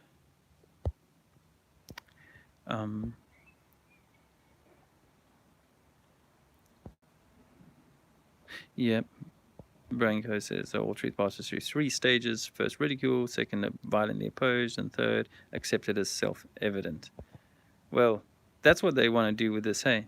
Make it all self-evident, and then eventually people just go along with the system and go, yeah, okay, so we always knew it was flat. What are you talking about? Anyway, I'm probably, how long have I been running? 95 minutes. Oh my lord. I need to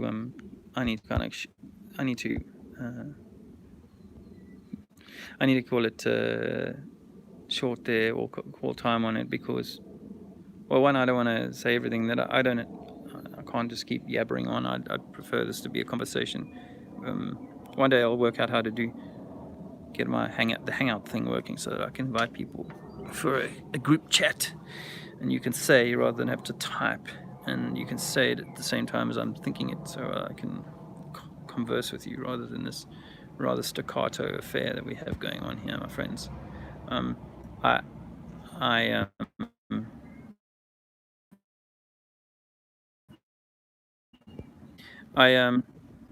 Yeah, Sparky says, "Wise up, your work is a breath of fresh air," and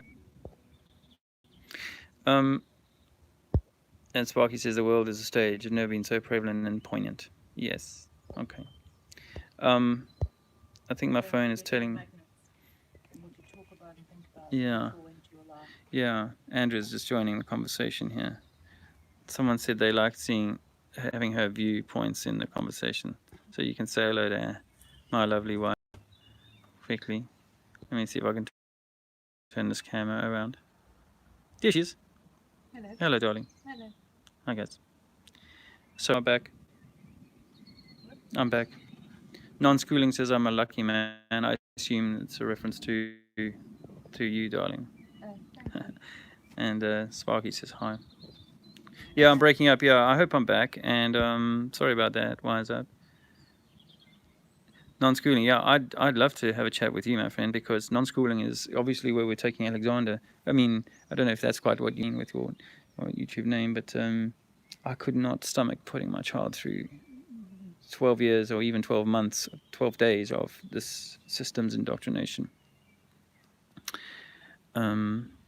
It just doesn't make any sense anymore why we would do that to our loved ones. It would be impossible. But just so to talk about that and talk about other things, for sure, because I mean, I'm just coming out of the rough, yeah, as it were. I suppose we all are, and some people are a little further ahead, and some people a little further behind, and technically speaking, some guys are absolute wizards at the computer. You might have heard me say I tried to do a video at the beginning of this year or end of last year on the primer field Trinity torus model, and I spent so many hours on it, and then I've never published it because it's just a bit untidy. I might drop it in someday just for the laughs, but and to show where my mind is at, or where my mind was at, and in terms of how this is an electromagnetic universe. Because let me say this, I think that Bro Sanchez really brought home to me last night in his podcast thing that that the control is the dome model, or rather the terrarium, there's nowhere to go model. I think that now. I do, and That's what I was going to say. Andrew's been saying that too. No, about us being magnets and electromagnets. Electromagnetic beings, and in So electromagnetic universe, micro, macro. They want us to feel hopeless. They want us to feel like we're in lack. They want us to feel we're kind of in a soup of that. And when you're thinking that and feeling that, that's what you draw in. You're a magnet. You're going to draw that in. Yeah. So you got to find ways to how to, uplift yourself. Andrew is very good for me. Diet, nature, meditation, whatever it is, creating, artistic, cooking, exercise, whatever it is. But we have to find a way. We talk about living outside the matrix, and actually, is that not maybe in the vibrational form. And so to do that, you have to find whatever it is that for you is your vibrational lifter. We listened to someone the other day, didn't we, that said, by all means observe, be aware, but don't stop, move along, because you'll get caught in what they want to be low vibrational arguments. Yes. You look at all the sort of truth communities, and I follow a few, vaccinations and whatever, and there's so much infighting, Vitriol, and hatred, and anger. ugliness to each other, and that is not where Serving. we are naturally, or where we're naturally meant to be. And so observe, take it in, know it, and then move along, because yeah, it's not for our best interest. And if we're magnets, or we're electromagnets, yeah, then surely the point is that we are seeking that for ourselves rather than.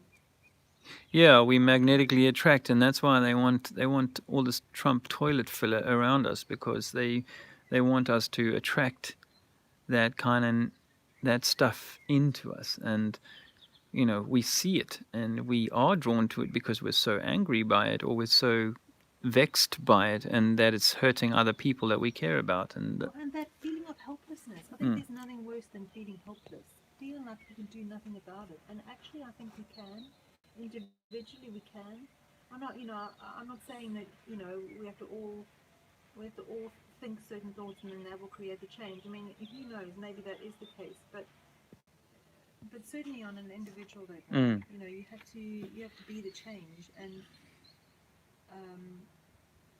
because they want us to be helpless, and we're not helpless. We're anything but. We're anything but helpless. And Sparky says it's so healthy to have a partner who connects on this level. He's also blessed with that. Yeah, it's a bit of a journey, isn't it? It's taken us a while. We have a few. And yeah, it's not always plain sailing. But it's important for us pushing each other along. So in a way, it's an important part. Yeah, there's a guy with a YouTube channel called Quantum of Conscience. His name is Matt, and I think it was you were referencing what he was saying about not staying in one place for too long. He's been useful to listen to in the last little while. Over there is a wooden Christmas tree. A few years ago, I was making them to sell. It's just one of the things that Andrea would do the painting on them, but I was making them.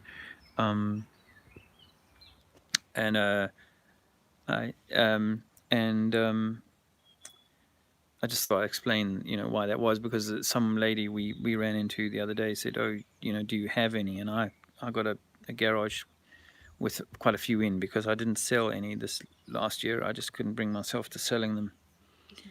Christmas trees, given my kind of state of mind of what they represent and so on, and uncertainty about what I was propagating and so on. So I've got about 20 or so of those in the garage, and someone asked me for one, and so I'm trying to tidy them up and sell them if I can.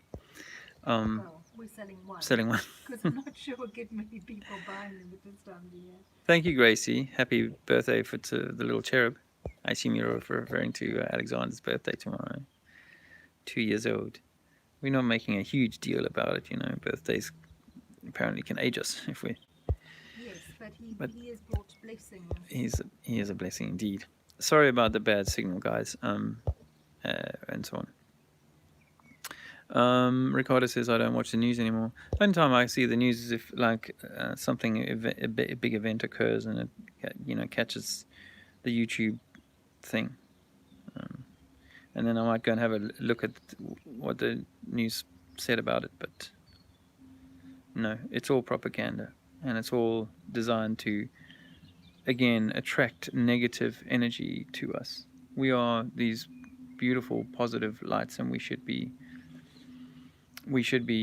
seeking to nurture that. And that's what I hope to do in the coming months and years, is to help others and myself, but to help others nurture that love back and find that. You know, there is this phrase that comes to mind, the synagogue of Satan, and it does feel like sometimes that we live in that. Anyway, I do really enjoy having you guys here, and I'm so grateful for you stopping by. Feel free to like and share and do whatever you do. I will.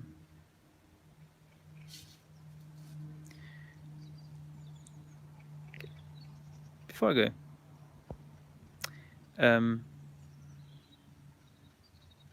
Sparky agrees this is an electromagnetic placement. Mark of Melbourne makes this point that the Jews might have the money, but the Vatican has the science.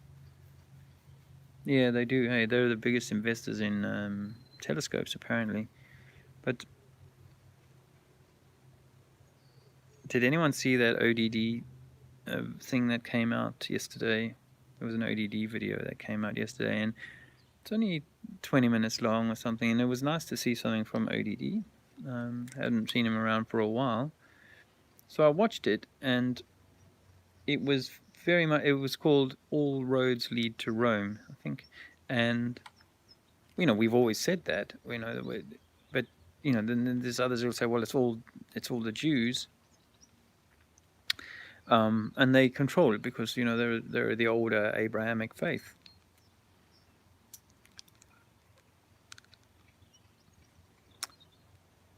So the reason I bring ODD up is because, according to Bro Sanchez, ODD may also be of the agent material. Okay, so I don't know. I'm not saying that he is, but if so, then you have to be aware that well-made little documentary is disinformation. Truth. What is it? You know, it takes a spoonful of sugar to get the medicine to go down. So, you know, it'll have truth within it, of course, but it'll also be a misleading piece. Just wanted to share that with you. You know, I don't. Can I add something to that? Oh, I think that. Please do. I think that. I hope you can hear Andrea well enough from over there. I think that this is where I remember Dave. This was in the early days of the sort of finding things out, and I'm not sure whether I was on board with Flat Earth or not at that point. But he said to me, there will come a time where we will have to have discernment. We'll have to have an inner knowing of whether we are being lied to or not. There will come a point, you know, whether we're at that point or not, I don't know. And I think this is where you got to start using your discernment and listening to yourself. You know, the thoughts that you have are actually your higher self saying, saying don't do that, or do that for that matter. And we kind of switch that sense off. We switch that confidence or trust or whatever in ourselves off. And I think this is where it's important you do the inner work, because you've got to kind of reconnect to that. And that's where finding out the truth outside of us hopefully pushes you back inwards to go, you know what, outside there, the external stuff is not really, you know, there's a lot of stuff going on. There's a lot of good stuff, don't get me wrong, because you want to balance it. There's a lot of good stuff. There's a lot of good people. But equally there's stuff that isn't. And you need to go inward, connect back to your knowing, to yourself, so that you have the discernment to then be able to go out there and go, you know, this doesn't quite feel right. This, what I'm seeing, doesn't quite feel right. And then to trust that, you know, then do more research if that's what you do, or you know, bring yourself back to the moment, or whatever the case may be. But I think that was an important lesson that Dave kind of guided me on in the early days, is kind of getting back to that inner compass, you know, that we know, we've been asleep. It's like they often say it's about the unlearning of, or the, you know, the rediscovery of ourselves that has been hidden or switched off or put to sleep or whatever, and that's the awakening. That's the enlightenment. It's that stuff that you reignite. It's like with Alexander and his feet. We've noticed that actually he has sensory experiences with his feet that most of us won't experience because we've not, we've had shoes and we've lost those, we've disconnected from those senses. So, it's a bit like that. So reconnecting to those senses again, and that takes work. Awesome. Well, that's absolutely vital to, and I think the Flat Earth movement has been a very male-dominated movement, and us men have certain strengths, and women have other strengths, and we need both. The union of those two strengths to be at our best and to see what we need to see. That's essential. And it's a certain kind of woman, because it's a certain divine feminine soul that we need more than a masculinized woman, like a Theresa May or a Angela Merkel, whatever. These are not women in the divine sense. These are females who've become like men in the way that they do their thing, that left brain kind of thing. So I've gained from having Andrea's feminine input. So thanks for that, honey. I just wanted to go to a couple of things that I'd read in the comments section. It's kind of vibrant, and I love that. Ricardo says, always refreshing that you do this, Dave. Keeps me awake, and that I'm not alone, and there are more people like me. It means a lot to me too, and Sparky was in agreement with that, and I'm sure others of you are, and we do need each other in this way. And as I said, I gained something from Bro Sanchez's sort of insights, because it's so difficult when you're in a den of vipers. Then it's very difficult to know where to put your foot next. So we do need each other, and we need each other to be these good souls. We've all been weaponized by our systems around us, but we need to become these good souls, or allow the good soul to come forward and support one another in these ways. But there was some interesting conversation about the money changes and where money comes from. I don't want to weigh in too much on it, but there is this, for me, the conversation is like, Bible literalist, thanks for stopping by, is disagreeing with Bob Question about the invention of money or the creation of money.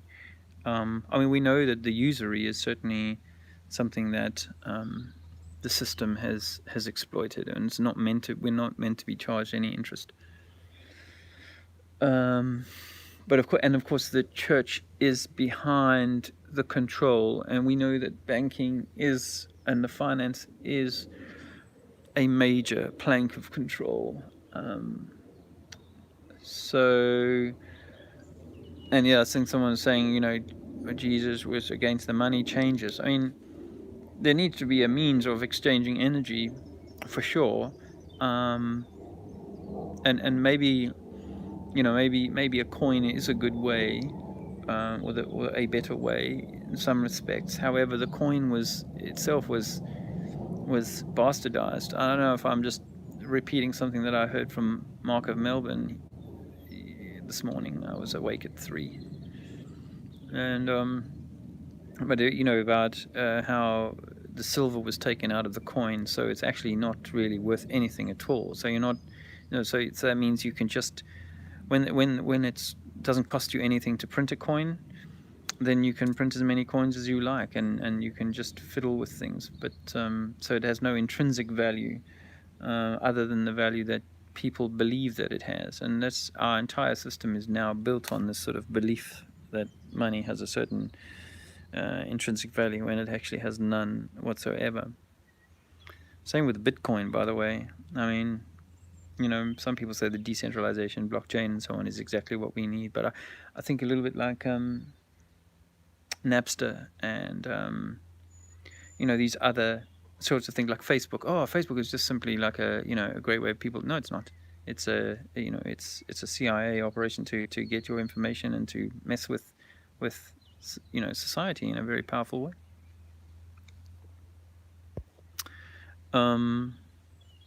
I mean, I don't want to get into that. Gracie was saying something to you, Andrea, about discernment indeed. We need to remember how to think for ourselves and not to rely on criminal organizations to do it for us. Absolutely, Gracie. Trusting ourselves and trusting in ourselves. And that sometimes, I read something this morning actually. Contribution. I read something this morning about the first time you tell a child that they're wrong, it's the first time they realise that.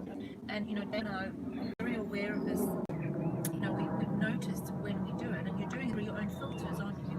Oh, that's not safe, and no, you shouldn't do that, and that's not what people think. And so you're telling this child how to behave, and you're slowly but surely switching off that trust, trust in themselves. And that starts from when they're a baby. It doesn't start from when they go to school. We all blame the schooling system, and they have got a lot to answer for, but actually it starts from when they're tiny. And even from when they're crying, and you put them in a cot and say, no, you need to go to sleep. No, actually they're telling you, I need you. And you're saying, no, you don't. You need to sleep because I need to sleep. So we switch that trust off quite early.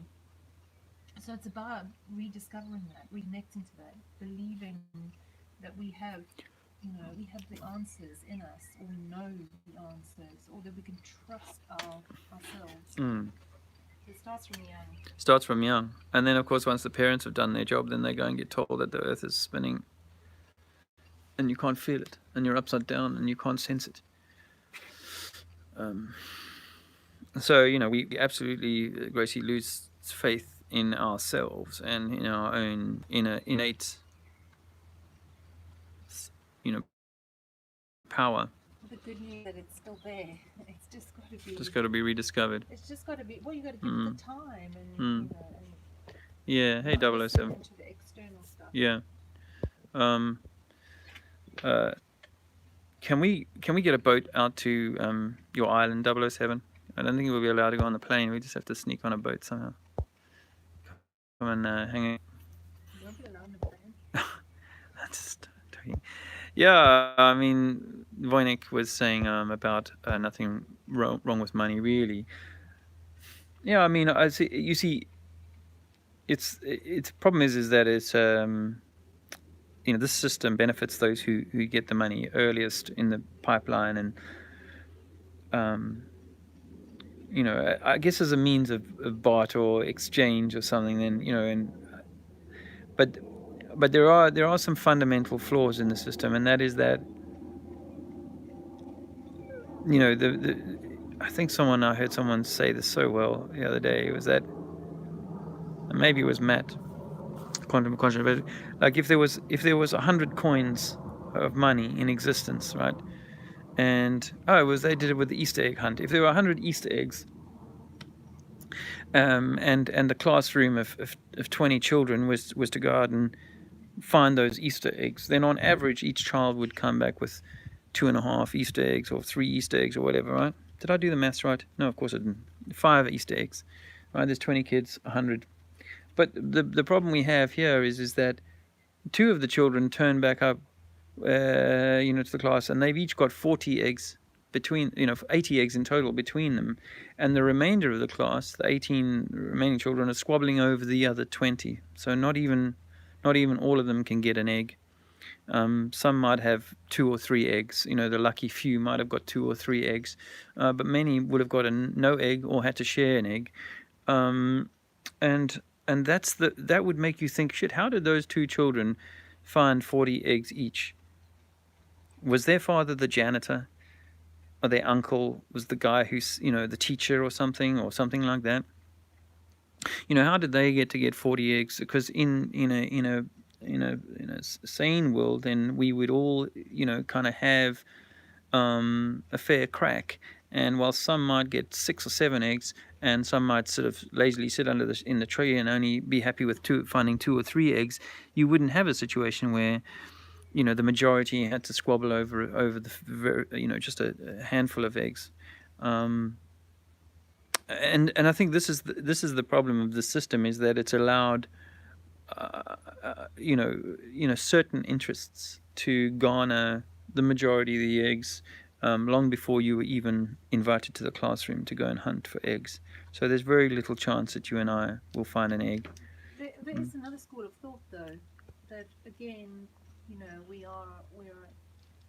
the system is a lack system, and if you believe that you're in lack, then, you know, maybe you're not finding the eggs because you've already got that magnetic attraction that's saying, well, I'm not going to get an egg, so you know, a bit like the victim. And I think it's something that's specifically being, you know, set up so that we feel like, you know, we're in lack, and lack not just of money, of course, lack of love, lack of, you know, of abundance. And so there is possibly that at play too, but, you know, that just plays into that the system then allows those people to be gluttonous and the others to sit there, you know, scrabbling for the little that they think that they deserve. And it's not really about the money so much as it's about how much energy you have to put into, you know, just being able to have what you need, when in fact we should be enabled in an ideal world to spend most of our time nurturing ourselves rather than scrabbling to find that last remaining egg, or just have a crumb of the egg, or a 1/1,000,000th share of a Bitcoin. So, hey, Mr. Mensa, hi guys.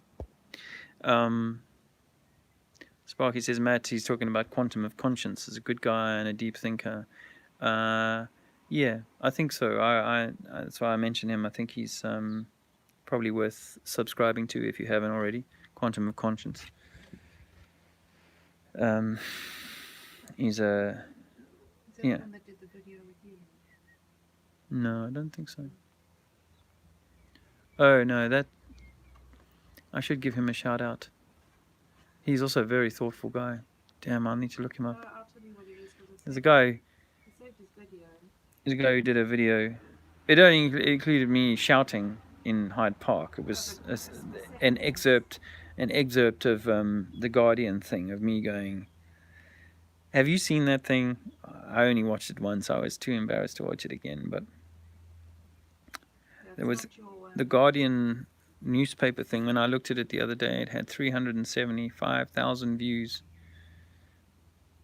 And therefore, it's obviously not in our best interest. So I think it's this there. But I just wanted to say, before you say that, I want to say that, you know, if you've seen that, I mean, I know that I have done a few pieces to camera where I'm really kind of passionately shouting out there and so on. And if you've ever seen that one of me in Oxford, you know, that whole Oxford thing just happened like out of I walked into the Oxford thing late, and the guys, Jason and Harry, were sort of being besieged by a bunch of people kind of yabbering and so on, and I just stood in the middle and just started talking, right? And then I had these two guys barracking me, and so the more they barracked me, the louder I got, the louder and louder I got. And if you ever go back and watch that video, you'll see that in the beginning of the video, these two guys are standing right next to me. Well, not right in the beginning, but they're standing next to me, and they're trying to throw me off my stride. and eventually they just walked away. Because I caught the audience, or the group of people, I really caught their attention, and they were listening to me like I had never had anyone listen to me. It was amazing. But the point about the Guardian thing was that the Guardian had been primed to expect someone to do something kind of to a crowd, right? And on the day that they set up, Roxy set up on at Speaker's Corner that Sunday, she or whoever had put the flat Earth banners and stuff a little bit away from the main body of people. So there wasn't really anyone around. There wasn't much going on. So they asked me if I would go into the throng and create something. And so because I was going in kind of cold, and no one was around me. The camera crew, they'd put a mic on me and stuff, and the camera crew were going to follow me in. But there was no one around me. They were all listening to their preachers and so on. And so to get people's attention, I started shouting, and I start going, your government wants you divided or whatever. And I sort of do this very loud kind of entree to catch people's attention and to generate a little bit of a crowd around me. It wasn't, it's not what I normally do. It's kind of like it just happened like that. And, and that's how that came to be. That's how that piece came to be. And I don't know, I certainly I wasn't trying to say, funnily enough, they didn't use an awful lot of that because I intentionally wasn't actually saying flat Earth. Not until, if you ever watch the video, because I know some people actually filmed the whole thing. I think, and I've never gone back to watch the video of that. I've only seen that little clip that they put into the Guardian thing. I think that I only start saying flat Earth towards the end of like a 8-minute or 10-minute kind of tirade, because I didn't want to switch people off straight away, nor too did I want to give the filmmakers like plenty of evidence. Of me going nuts, as it were, on the flat Earth topic. So that's how that came to be. And when I saw Bro Sanchez doing his thing about who the gatekeepers are in flat Earth, he typed flat Earth into his search engine, and the first video that pops up is this Guardian video, the very first top search on his thing. And he's like, these first few pages are all, if they're on this first few pages, then they're sort of working for the man, as it were. And I guess I just want it to be known that, of course, I don't for a second think that Roxanne is working for the man, nor Harry or Jason. But it is altogether possible that people might think that we only got that Guardian coverage because of being, whatever. But that's not, I don't think, how it came about. And I think it was, but we knew that we weren't going to get a kind hand by them. And when the cameraman and the producer came to me separately and said, please, can we use this footage of your little boy? We got this they got at the closing event of the thing, they got this footage of Alexander playing with this ball and stuff like that. And I said, no, I'm not. Andrea said, please don't give them authority don't sign up, and I was like, no, it's fine. We're on the same page. But they had all this brilliant footage. I'd love to have the footage just for my own, but I didn't. I disallowed them from using it. So if you ever go and see that video, you'll see a clip of Andrea's foot and Alexander's hand holding a ball. But that's all they could use because they couldn't identify him. And I'm so grateful that we didn't allow that, because the amount of abuse that I would have got for exposing my little boy to that, as it is, somebody sent my father a video of me. Apparently, I don't know what video it was, of me shouting flat Earth stuff with Alexander playing at my feet. Must have been a one-off. He lost all respect for me as a consequence of that. So he says. This YouTube channel is Mind Unveiled. Thank you, Voynich. Mind Unveiled. That's the channel. Yeah, he's a good filmmaker. Yeah, he's a good filmmaker, and he did. It was good. It was Mind Unveiled. Young, and he's really. Yeah, go and check that channel out. See if some of his work appeals to you. Thank you, Sparky. Well, that's why I love it. It was so spontaneous, epic, so natural. The one in Oxford, makes me smile. I mean, I think it lasted about 15 minutes, and at the end, when people applauded, I'd walked away because and then people were applauding for me. I was like, whoa, that's a first. But I just want to share this, is that it actually made me sweat. I was so passionate. So too did the event in the thing in Speaker's Corner. Actually, I put so much energy into it that I was literally sweating in the cold. And it's actually physically exhausting doing that. And I keep thinking to myself, one day, because I'm sure Andrea hates it when I raise my voice like that. She really doesn't like that stuff. But it comes so naturally to me. All I would like to do to improve on it is to kind of have like a story to take people from your government is doing this. Because when I talk about what your government is doing, and that's what worked so well in Oxford and caught people's attention as well in Speaker's Corner, more is when I talk about what the ills of the government. And so you get to the point where you can bring people to a state where they are like, yeah, fuck, it is the government and so on, and then you can start to introduce other things. So it kind of needs to be, because I've done many an hour in Speaker's Corner and other places, but Speakers particularly, where it's just been flat earth, and and I would never discourage someone from doing what they feel is right. But for me, I also know that we are now, the more I watched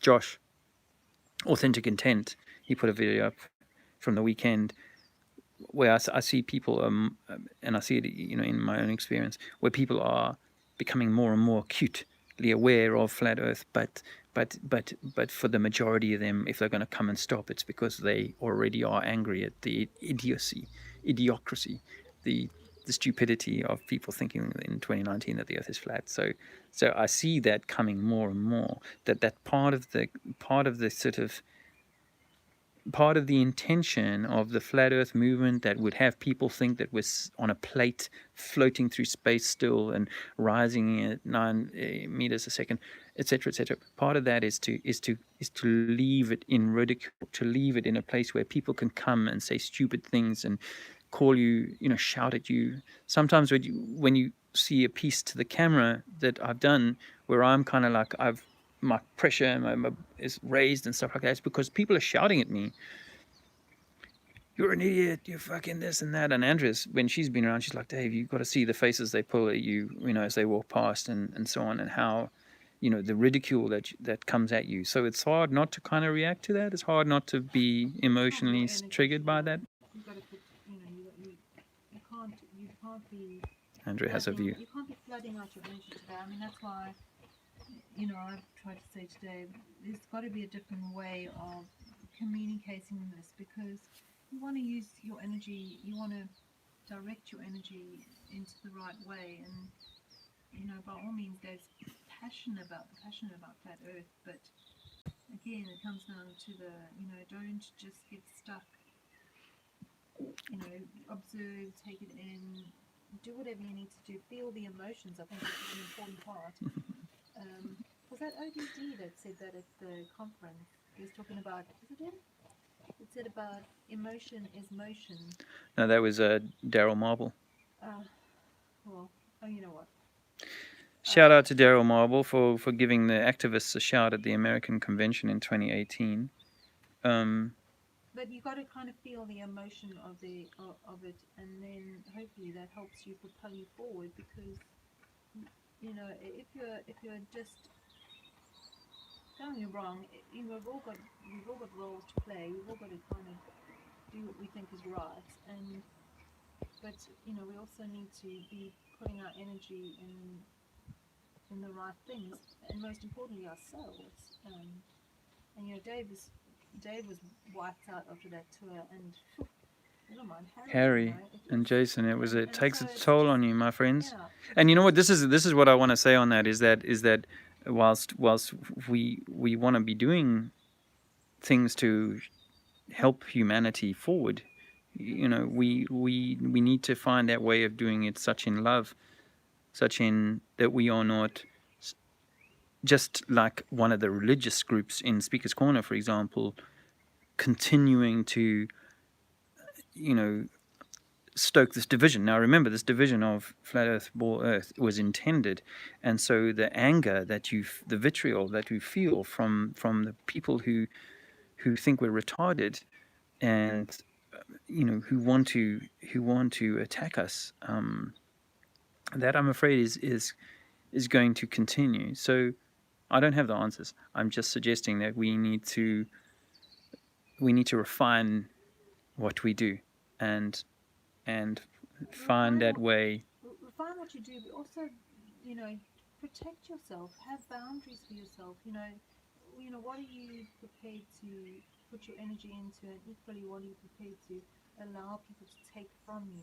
And you've got to, have boundaries so that you can protect that. Because at the end of the day, your journey, although you must serve, you've got to be serving yourself too. And if you're kind of got a question, if you're doing all this external stuff and giving, your energy's being leached, then yes, are you well, serving in the right way? A friend of mine has just stopped in here, Ed, he's Zoom Truth, and he's been fined for standing on the boardwalk in America, trying to tell people this truth.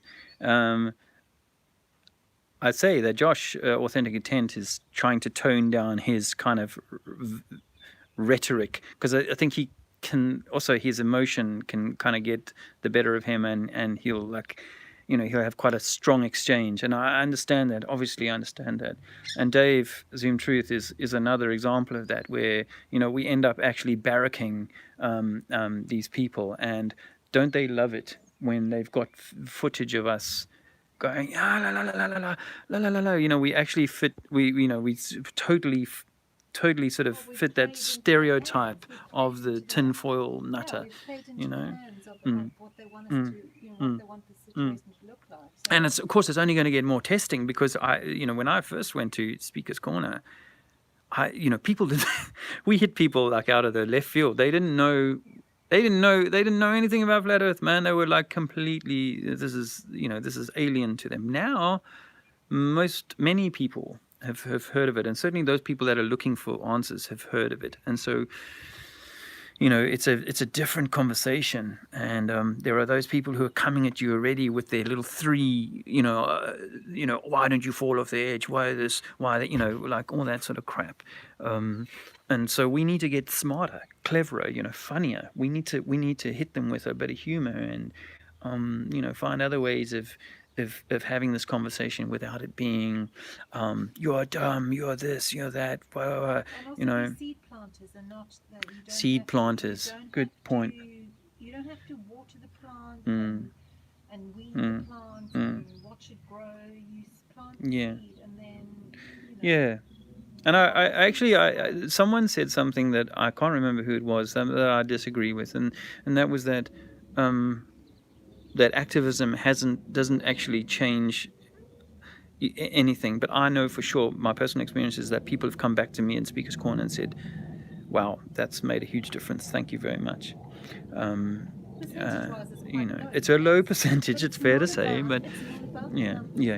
But you plant the seed, and that's really what we're there to do, and so we don't have to be having the argument with the naysayers, because the naysayers will say nay as long as they need to, and so if you get sucked into their kind of thing, then when we give up something as we go forward. And you bring your energy low, don't you? Yeah. Energy low, because it just really is that energy suck. Yeah. You bring it low, and when you bring it low, what's happening? You're falling prey to, they want this low energy. They want us to be in those lower vibrations, not high and stuff. So that's where the boundaries come in. Yeah. You've got to, Voynich says I'm an idiot, and he's an idiot too. And he says that everything starts with a low percentage. Everything. Yes, it does. Yes, it does. And I think what's important is that if we are considered to be people of the flat Earth, then we're not some weird cult sect of cross-dressing strangers, right? I'm not having a pop at anyone here, but I just I just think we need to be loving, decent human beings, and so, and good, good people and so on. And I think that's the example that we want. The media obviously wants to plant, show us to be kooks and crazies, and maybe eventually one day to expose certain people as being transgender and all of this sort of thing, to ridicule and to mock and to minimize and so on. And this is obviously part of our experience, part of the journey.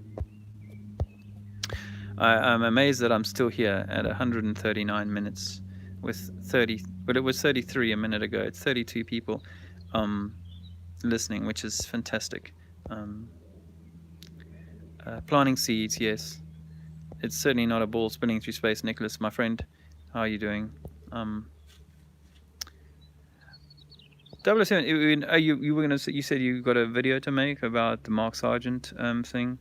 I mean, just those names, hey, Sargent and Steer, and how they've just, their little partnership has just been perfect, so perfect from day one. Like, they didn't know each other before. And to expand on what Bro Sanchez was saying, that sort of gang, if you like, is much deeper. Shirley, the lady from the door. It may be. Yeah, she will. She came here just now. It may be that. It may be that even the Ghostbusters boys are all like a little club of control, a military operation, and who knows how deep that goes. Have I lost my video feed? I'm not sure. Anyway, I had a phone call come in there from the old lady up the road. Seems had no one on the street contact me. Yeah, but I mean, you're talking to that's a moving audience. A little bit like, I saw with Harry actually, of the Globe tour. I didn't see his numbers grow exponentially for doing all of that. Are you still getting? You're not getting my video? Okay. Well, let me just. I don't know what I can do to kind of alter that. Right, all right. Look at me. I'm tech savvy. I had the old lady phone me again. Yeah. Oh man. Dave, I was saying, I don't know if you heard me say that, but I think that yours is you get a moving crowd, so you don't, you will touch lives with what you do, and people will go and do some research. But for me, I want to get to the point, and I'm not saying I can get this yet, but I want to get to the point where I go, okay, you can't hear, this is what I see. You can't see it, it's fine. I'm not here to kind of convince you. I'm just here to just put a banner up and say, hey, go and look at this. It's going to take you weeks, months, maybe longer to figure this out, but there's something worth looking at. But once I get into a slanging match, I feel like I lose ground, and I think one of my first times in Speaker's Corner, I actually got physical with someone because I got so worked up. Fortunately, that video has never made the light of day. But I need to, for me, it's all a growing, it's all a learning and a developing and a maturing of what we're doing, and I think that most of us are just simply these loving sort of souls who want for others to find this truth and to end this deception.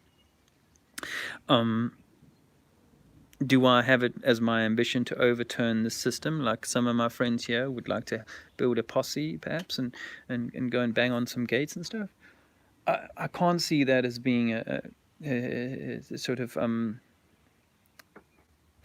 a righteous thing to do, because it means the violence. It's one thing to turn over the money lenders' tables and stuff like that. It's another thing to take violence to their door, Listen, I know because that will only beget violence. When you're vibing high, people will listen.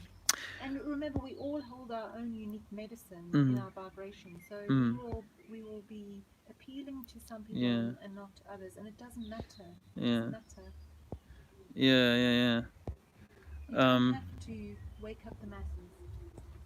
That's my no, close note for today. no, you don't have to wake up the masses.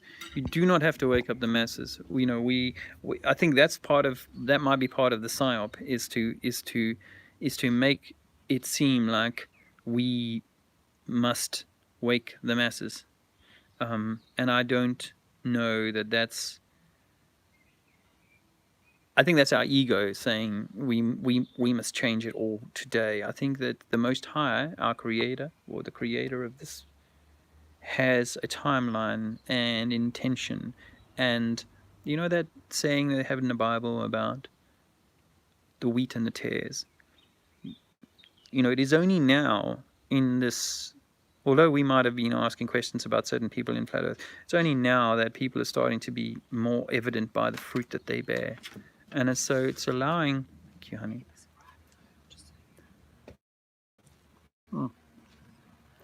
It's only now that we're able to start seeing the tares from the wheat. Yeah. So I would say that I mean, this has been a fantastic conversation, and it's running up over 2 hours now. So I've got to quit it because your time is valuable, and I suppose I should go and do some work.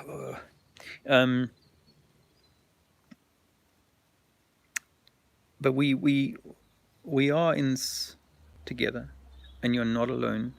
And the system is trying to hold you away from the love that's in you. And I just want to give you succor, hope, and knowledge that you are so special and you are so important. And your love and your higher vibration is exactly what this world needs. Express your anger, do what you need to do, but be seeking that. I think that needs to be where we head ourselves is into this kind of, or not even hit ourselves. It's like it's not even it's more about when the time comes.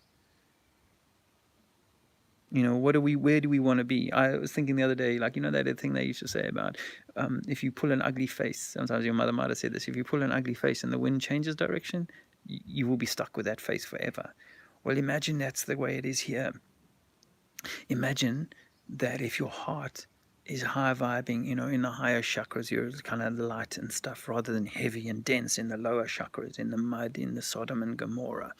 Right? Imagine that the wind changes direction, that there's a switch that's turned, a cosmic clock switch that's turned, and the wind changes direction, and there's a pole shift, as they say, and that at that point, where you are in your ascension, or in your heart, in your love, in your vibration, in your body wellness, and so on, that gets locked into your soul journey for the next stage of whatever comes after that.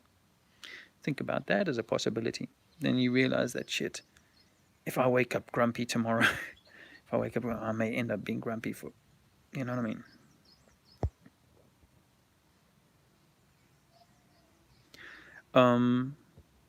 Thank you, Gracie. And 007 doesn't play nice. Hey, cheers, Nicholas. Thanks for stopping by. I appreciate it. And Sparky. Thank you, Dave, for saying that. You inspire so many people. Do I plan on doing activism anytime soon? Yes, I actually had planned to go to Hyde Park on Saturday because it was 420, and there's a lot of people go there. Yes, I plan on doing activism. Short answer your question, my friend. I'll be honest and say some of it has to do with that inner courage, because it takes a bit of courage to go and stand there, and sometimes, and you might have missed me saying this earlier on, I got attacked, like a metaphysical attack. Well, I allowed this guy close to me, and I allowed him to do like it's like a CBT session with me. It fucked me up, fucked up my mind, and last year, And it's just directly after, within a week of doing that Guardian thing, and my confidence fell apart after that, man, and my certainty and so on. And I even went for like an aura cleansing. I never had anything like that done in my life, right? And I started wearing this kind of stone, hey, and like just because I got fucked up by that, and also partly because I've been like, what am I doing? What am I doing? Am I stoking anger? Am I playing into the hands of the people that want me to go there, and do this thing and do their marketing for them to create that anger? I mean, I love the idea of planting some seeds and stuff, but I've had my own mind stuff to deal with, and of course I've got a family and a little boy and stuff, and so excuse. Okay, so I'm going to do more, and I definitely intend to do more. I mean, my friend Dave. We are at the beginning of a journey here. A year ago, no one knew who I was in Flat Earth, really. I mean, I've obviously been commenting on my David Mannel channel. I was commenting from 2015, but still, I wasn't, doing anything that caught anyone's attention. And so it's less than a year since I started this sort of active out there, believe it or not. And so I think that I'm in that early stage, but I want to try to. The last time I think I was in Speaker's Corner, I had some people angry with me, man, very angry with me. I mean, they've been practicing their anger at home on the TV. You know how the TV's been stoking people up to be angry about this, and then they come at you, and you see this, of course. I admire your courage, and I admire the courage of there's so many other guys that have gone out there to do this. But yeah, I've had my own ghosts to deal with. But yeah, no, I'm definitely going to be doing more activism.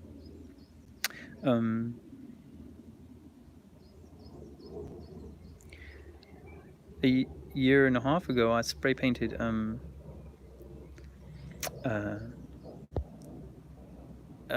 a year and a half ago, I spray painted big flat Earth letters over some hoardings in my local town, and I never even took a photo of it. I was so worried about getting caught out by massive letters, big Earth is flat, and I thought, shit, this is gonna, it's really gonna catch people's attention, and I honestly don't think. You get no sense that that's made any difference at all. That people, just fluoride their way past it without even thinking about what they've seen. But this idea that that gravity and all of that relativity are a religious cult is something that I'm going to exploit and try and just continue doing the activism in a way that is appropriate for me. And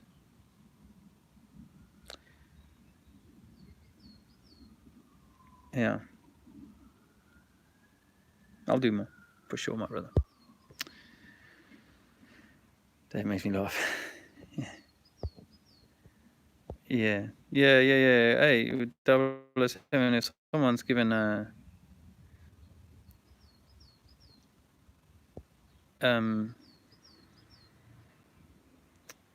if someone's full of shit, man, you can time them out. I don't care. I don't have a yeah.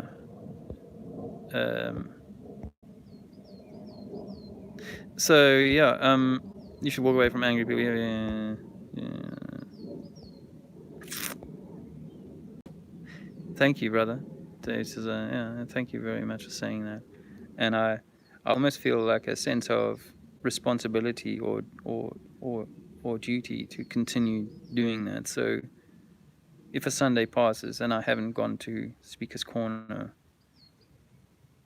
it kind of, I think about that. There's many a Sunday I wake up, I think I'm going to go today, and then for some reason I find myself not going there.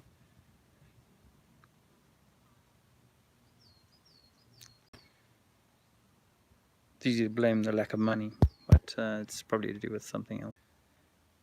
Sorry, friends. That old lady was phoning me again. Yeah, I mean, it must be 7 or 8 phone calls today. It's quite surprising. Anyway, I'm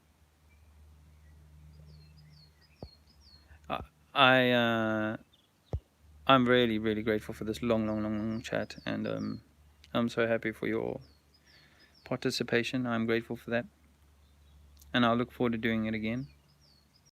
But yes, just to kind of on Zoom Truth's point about activism and where I'm at, we are all going through these journeys, hey, of tumult.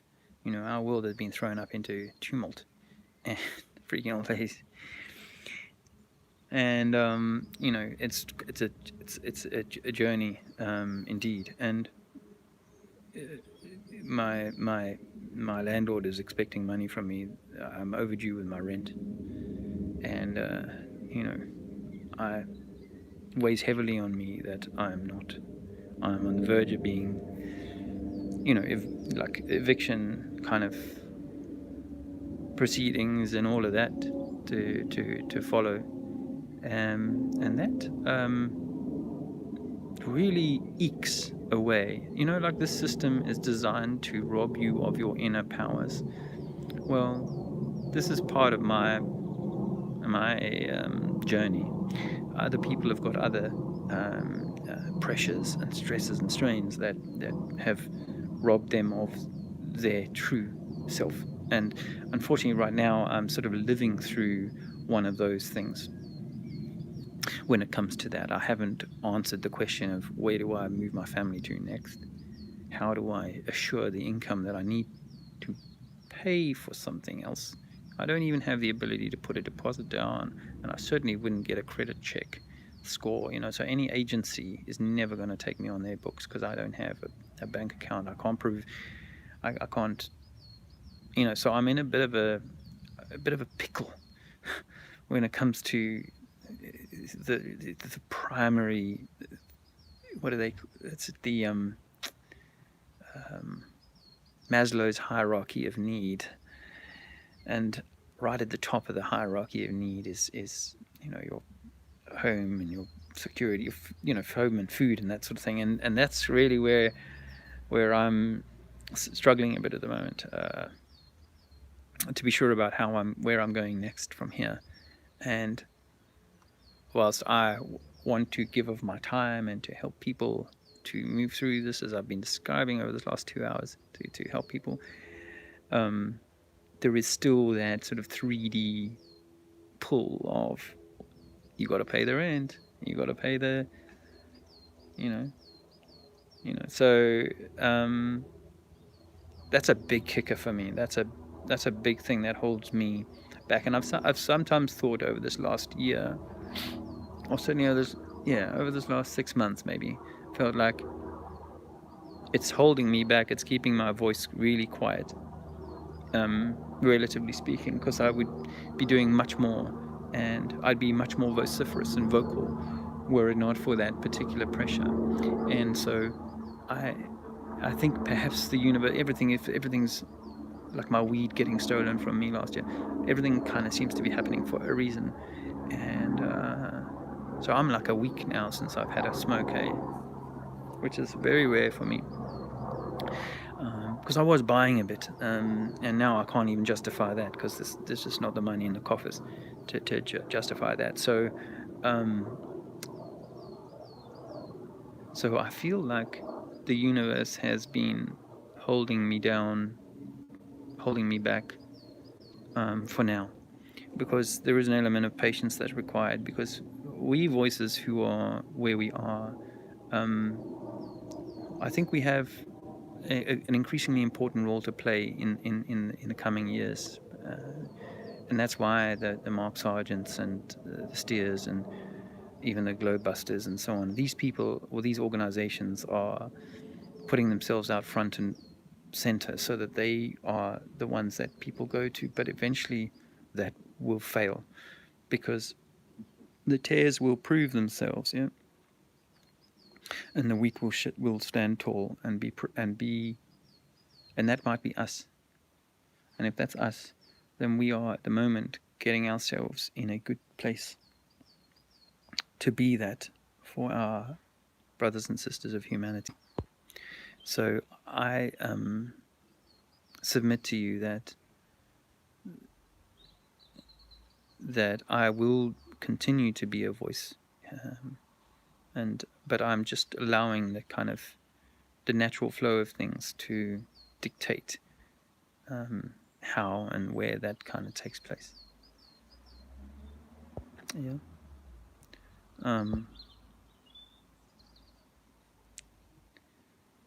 Yeah. Yeah. You're moving house. Hey, I wish you well with that, Dave. I know you said you were moving, and that's fantastic. You were downsizing or simplifying your life, and I think we could all do with a bit of that. Thanks, Gracie. Yeah.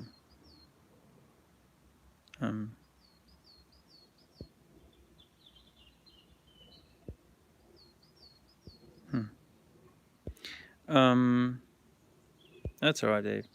Thanks, brother. Oh, hi, Robert. Thanks for stopping by. I've been talking for a long time now, and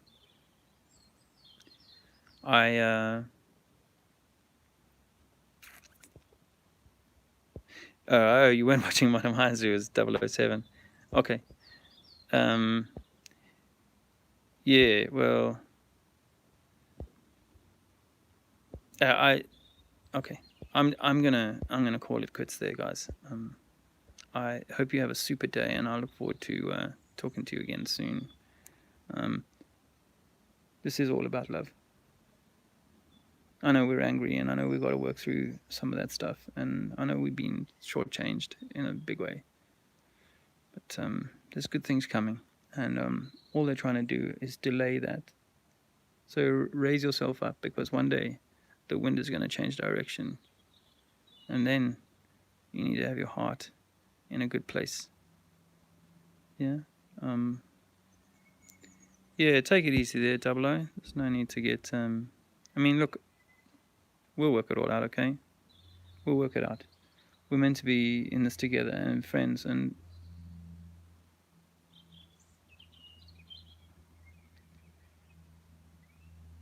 yeah, we're meant to be in this together, and hopefully we can take a lot of people along with us. But we'll see how that all goes. I'm really glad Andrea got to join us today, and sorry for all the interruptions from that old lady.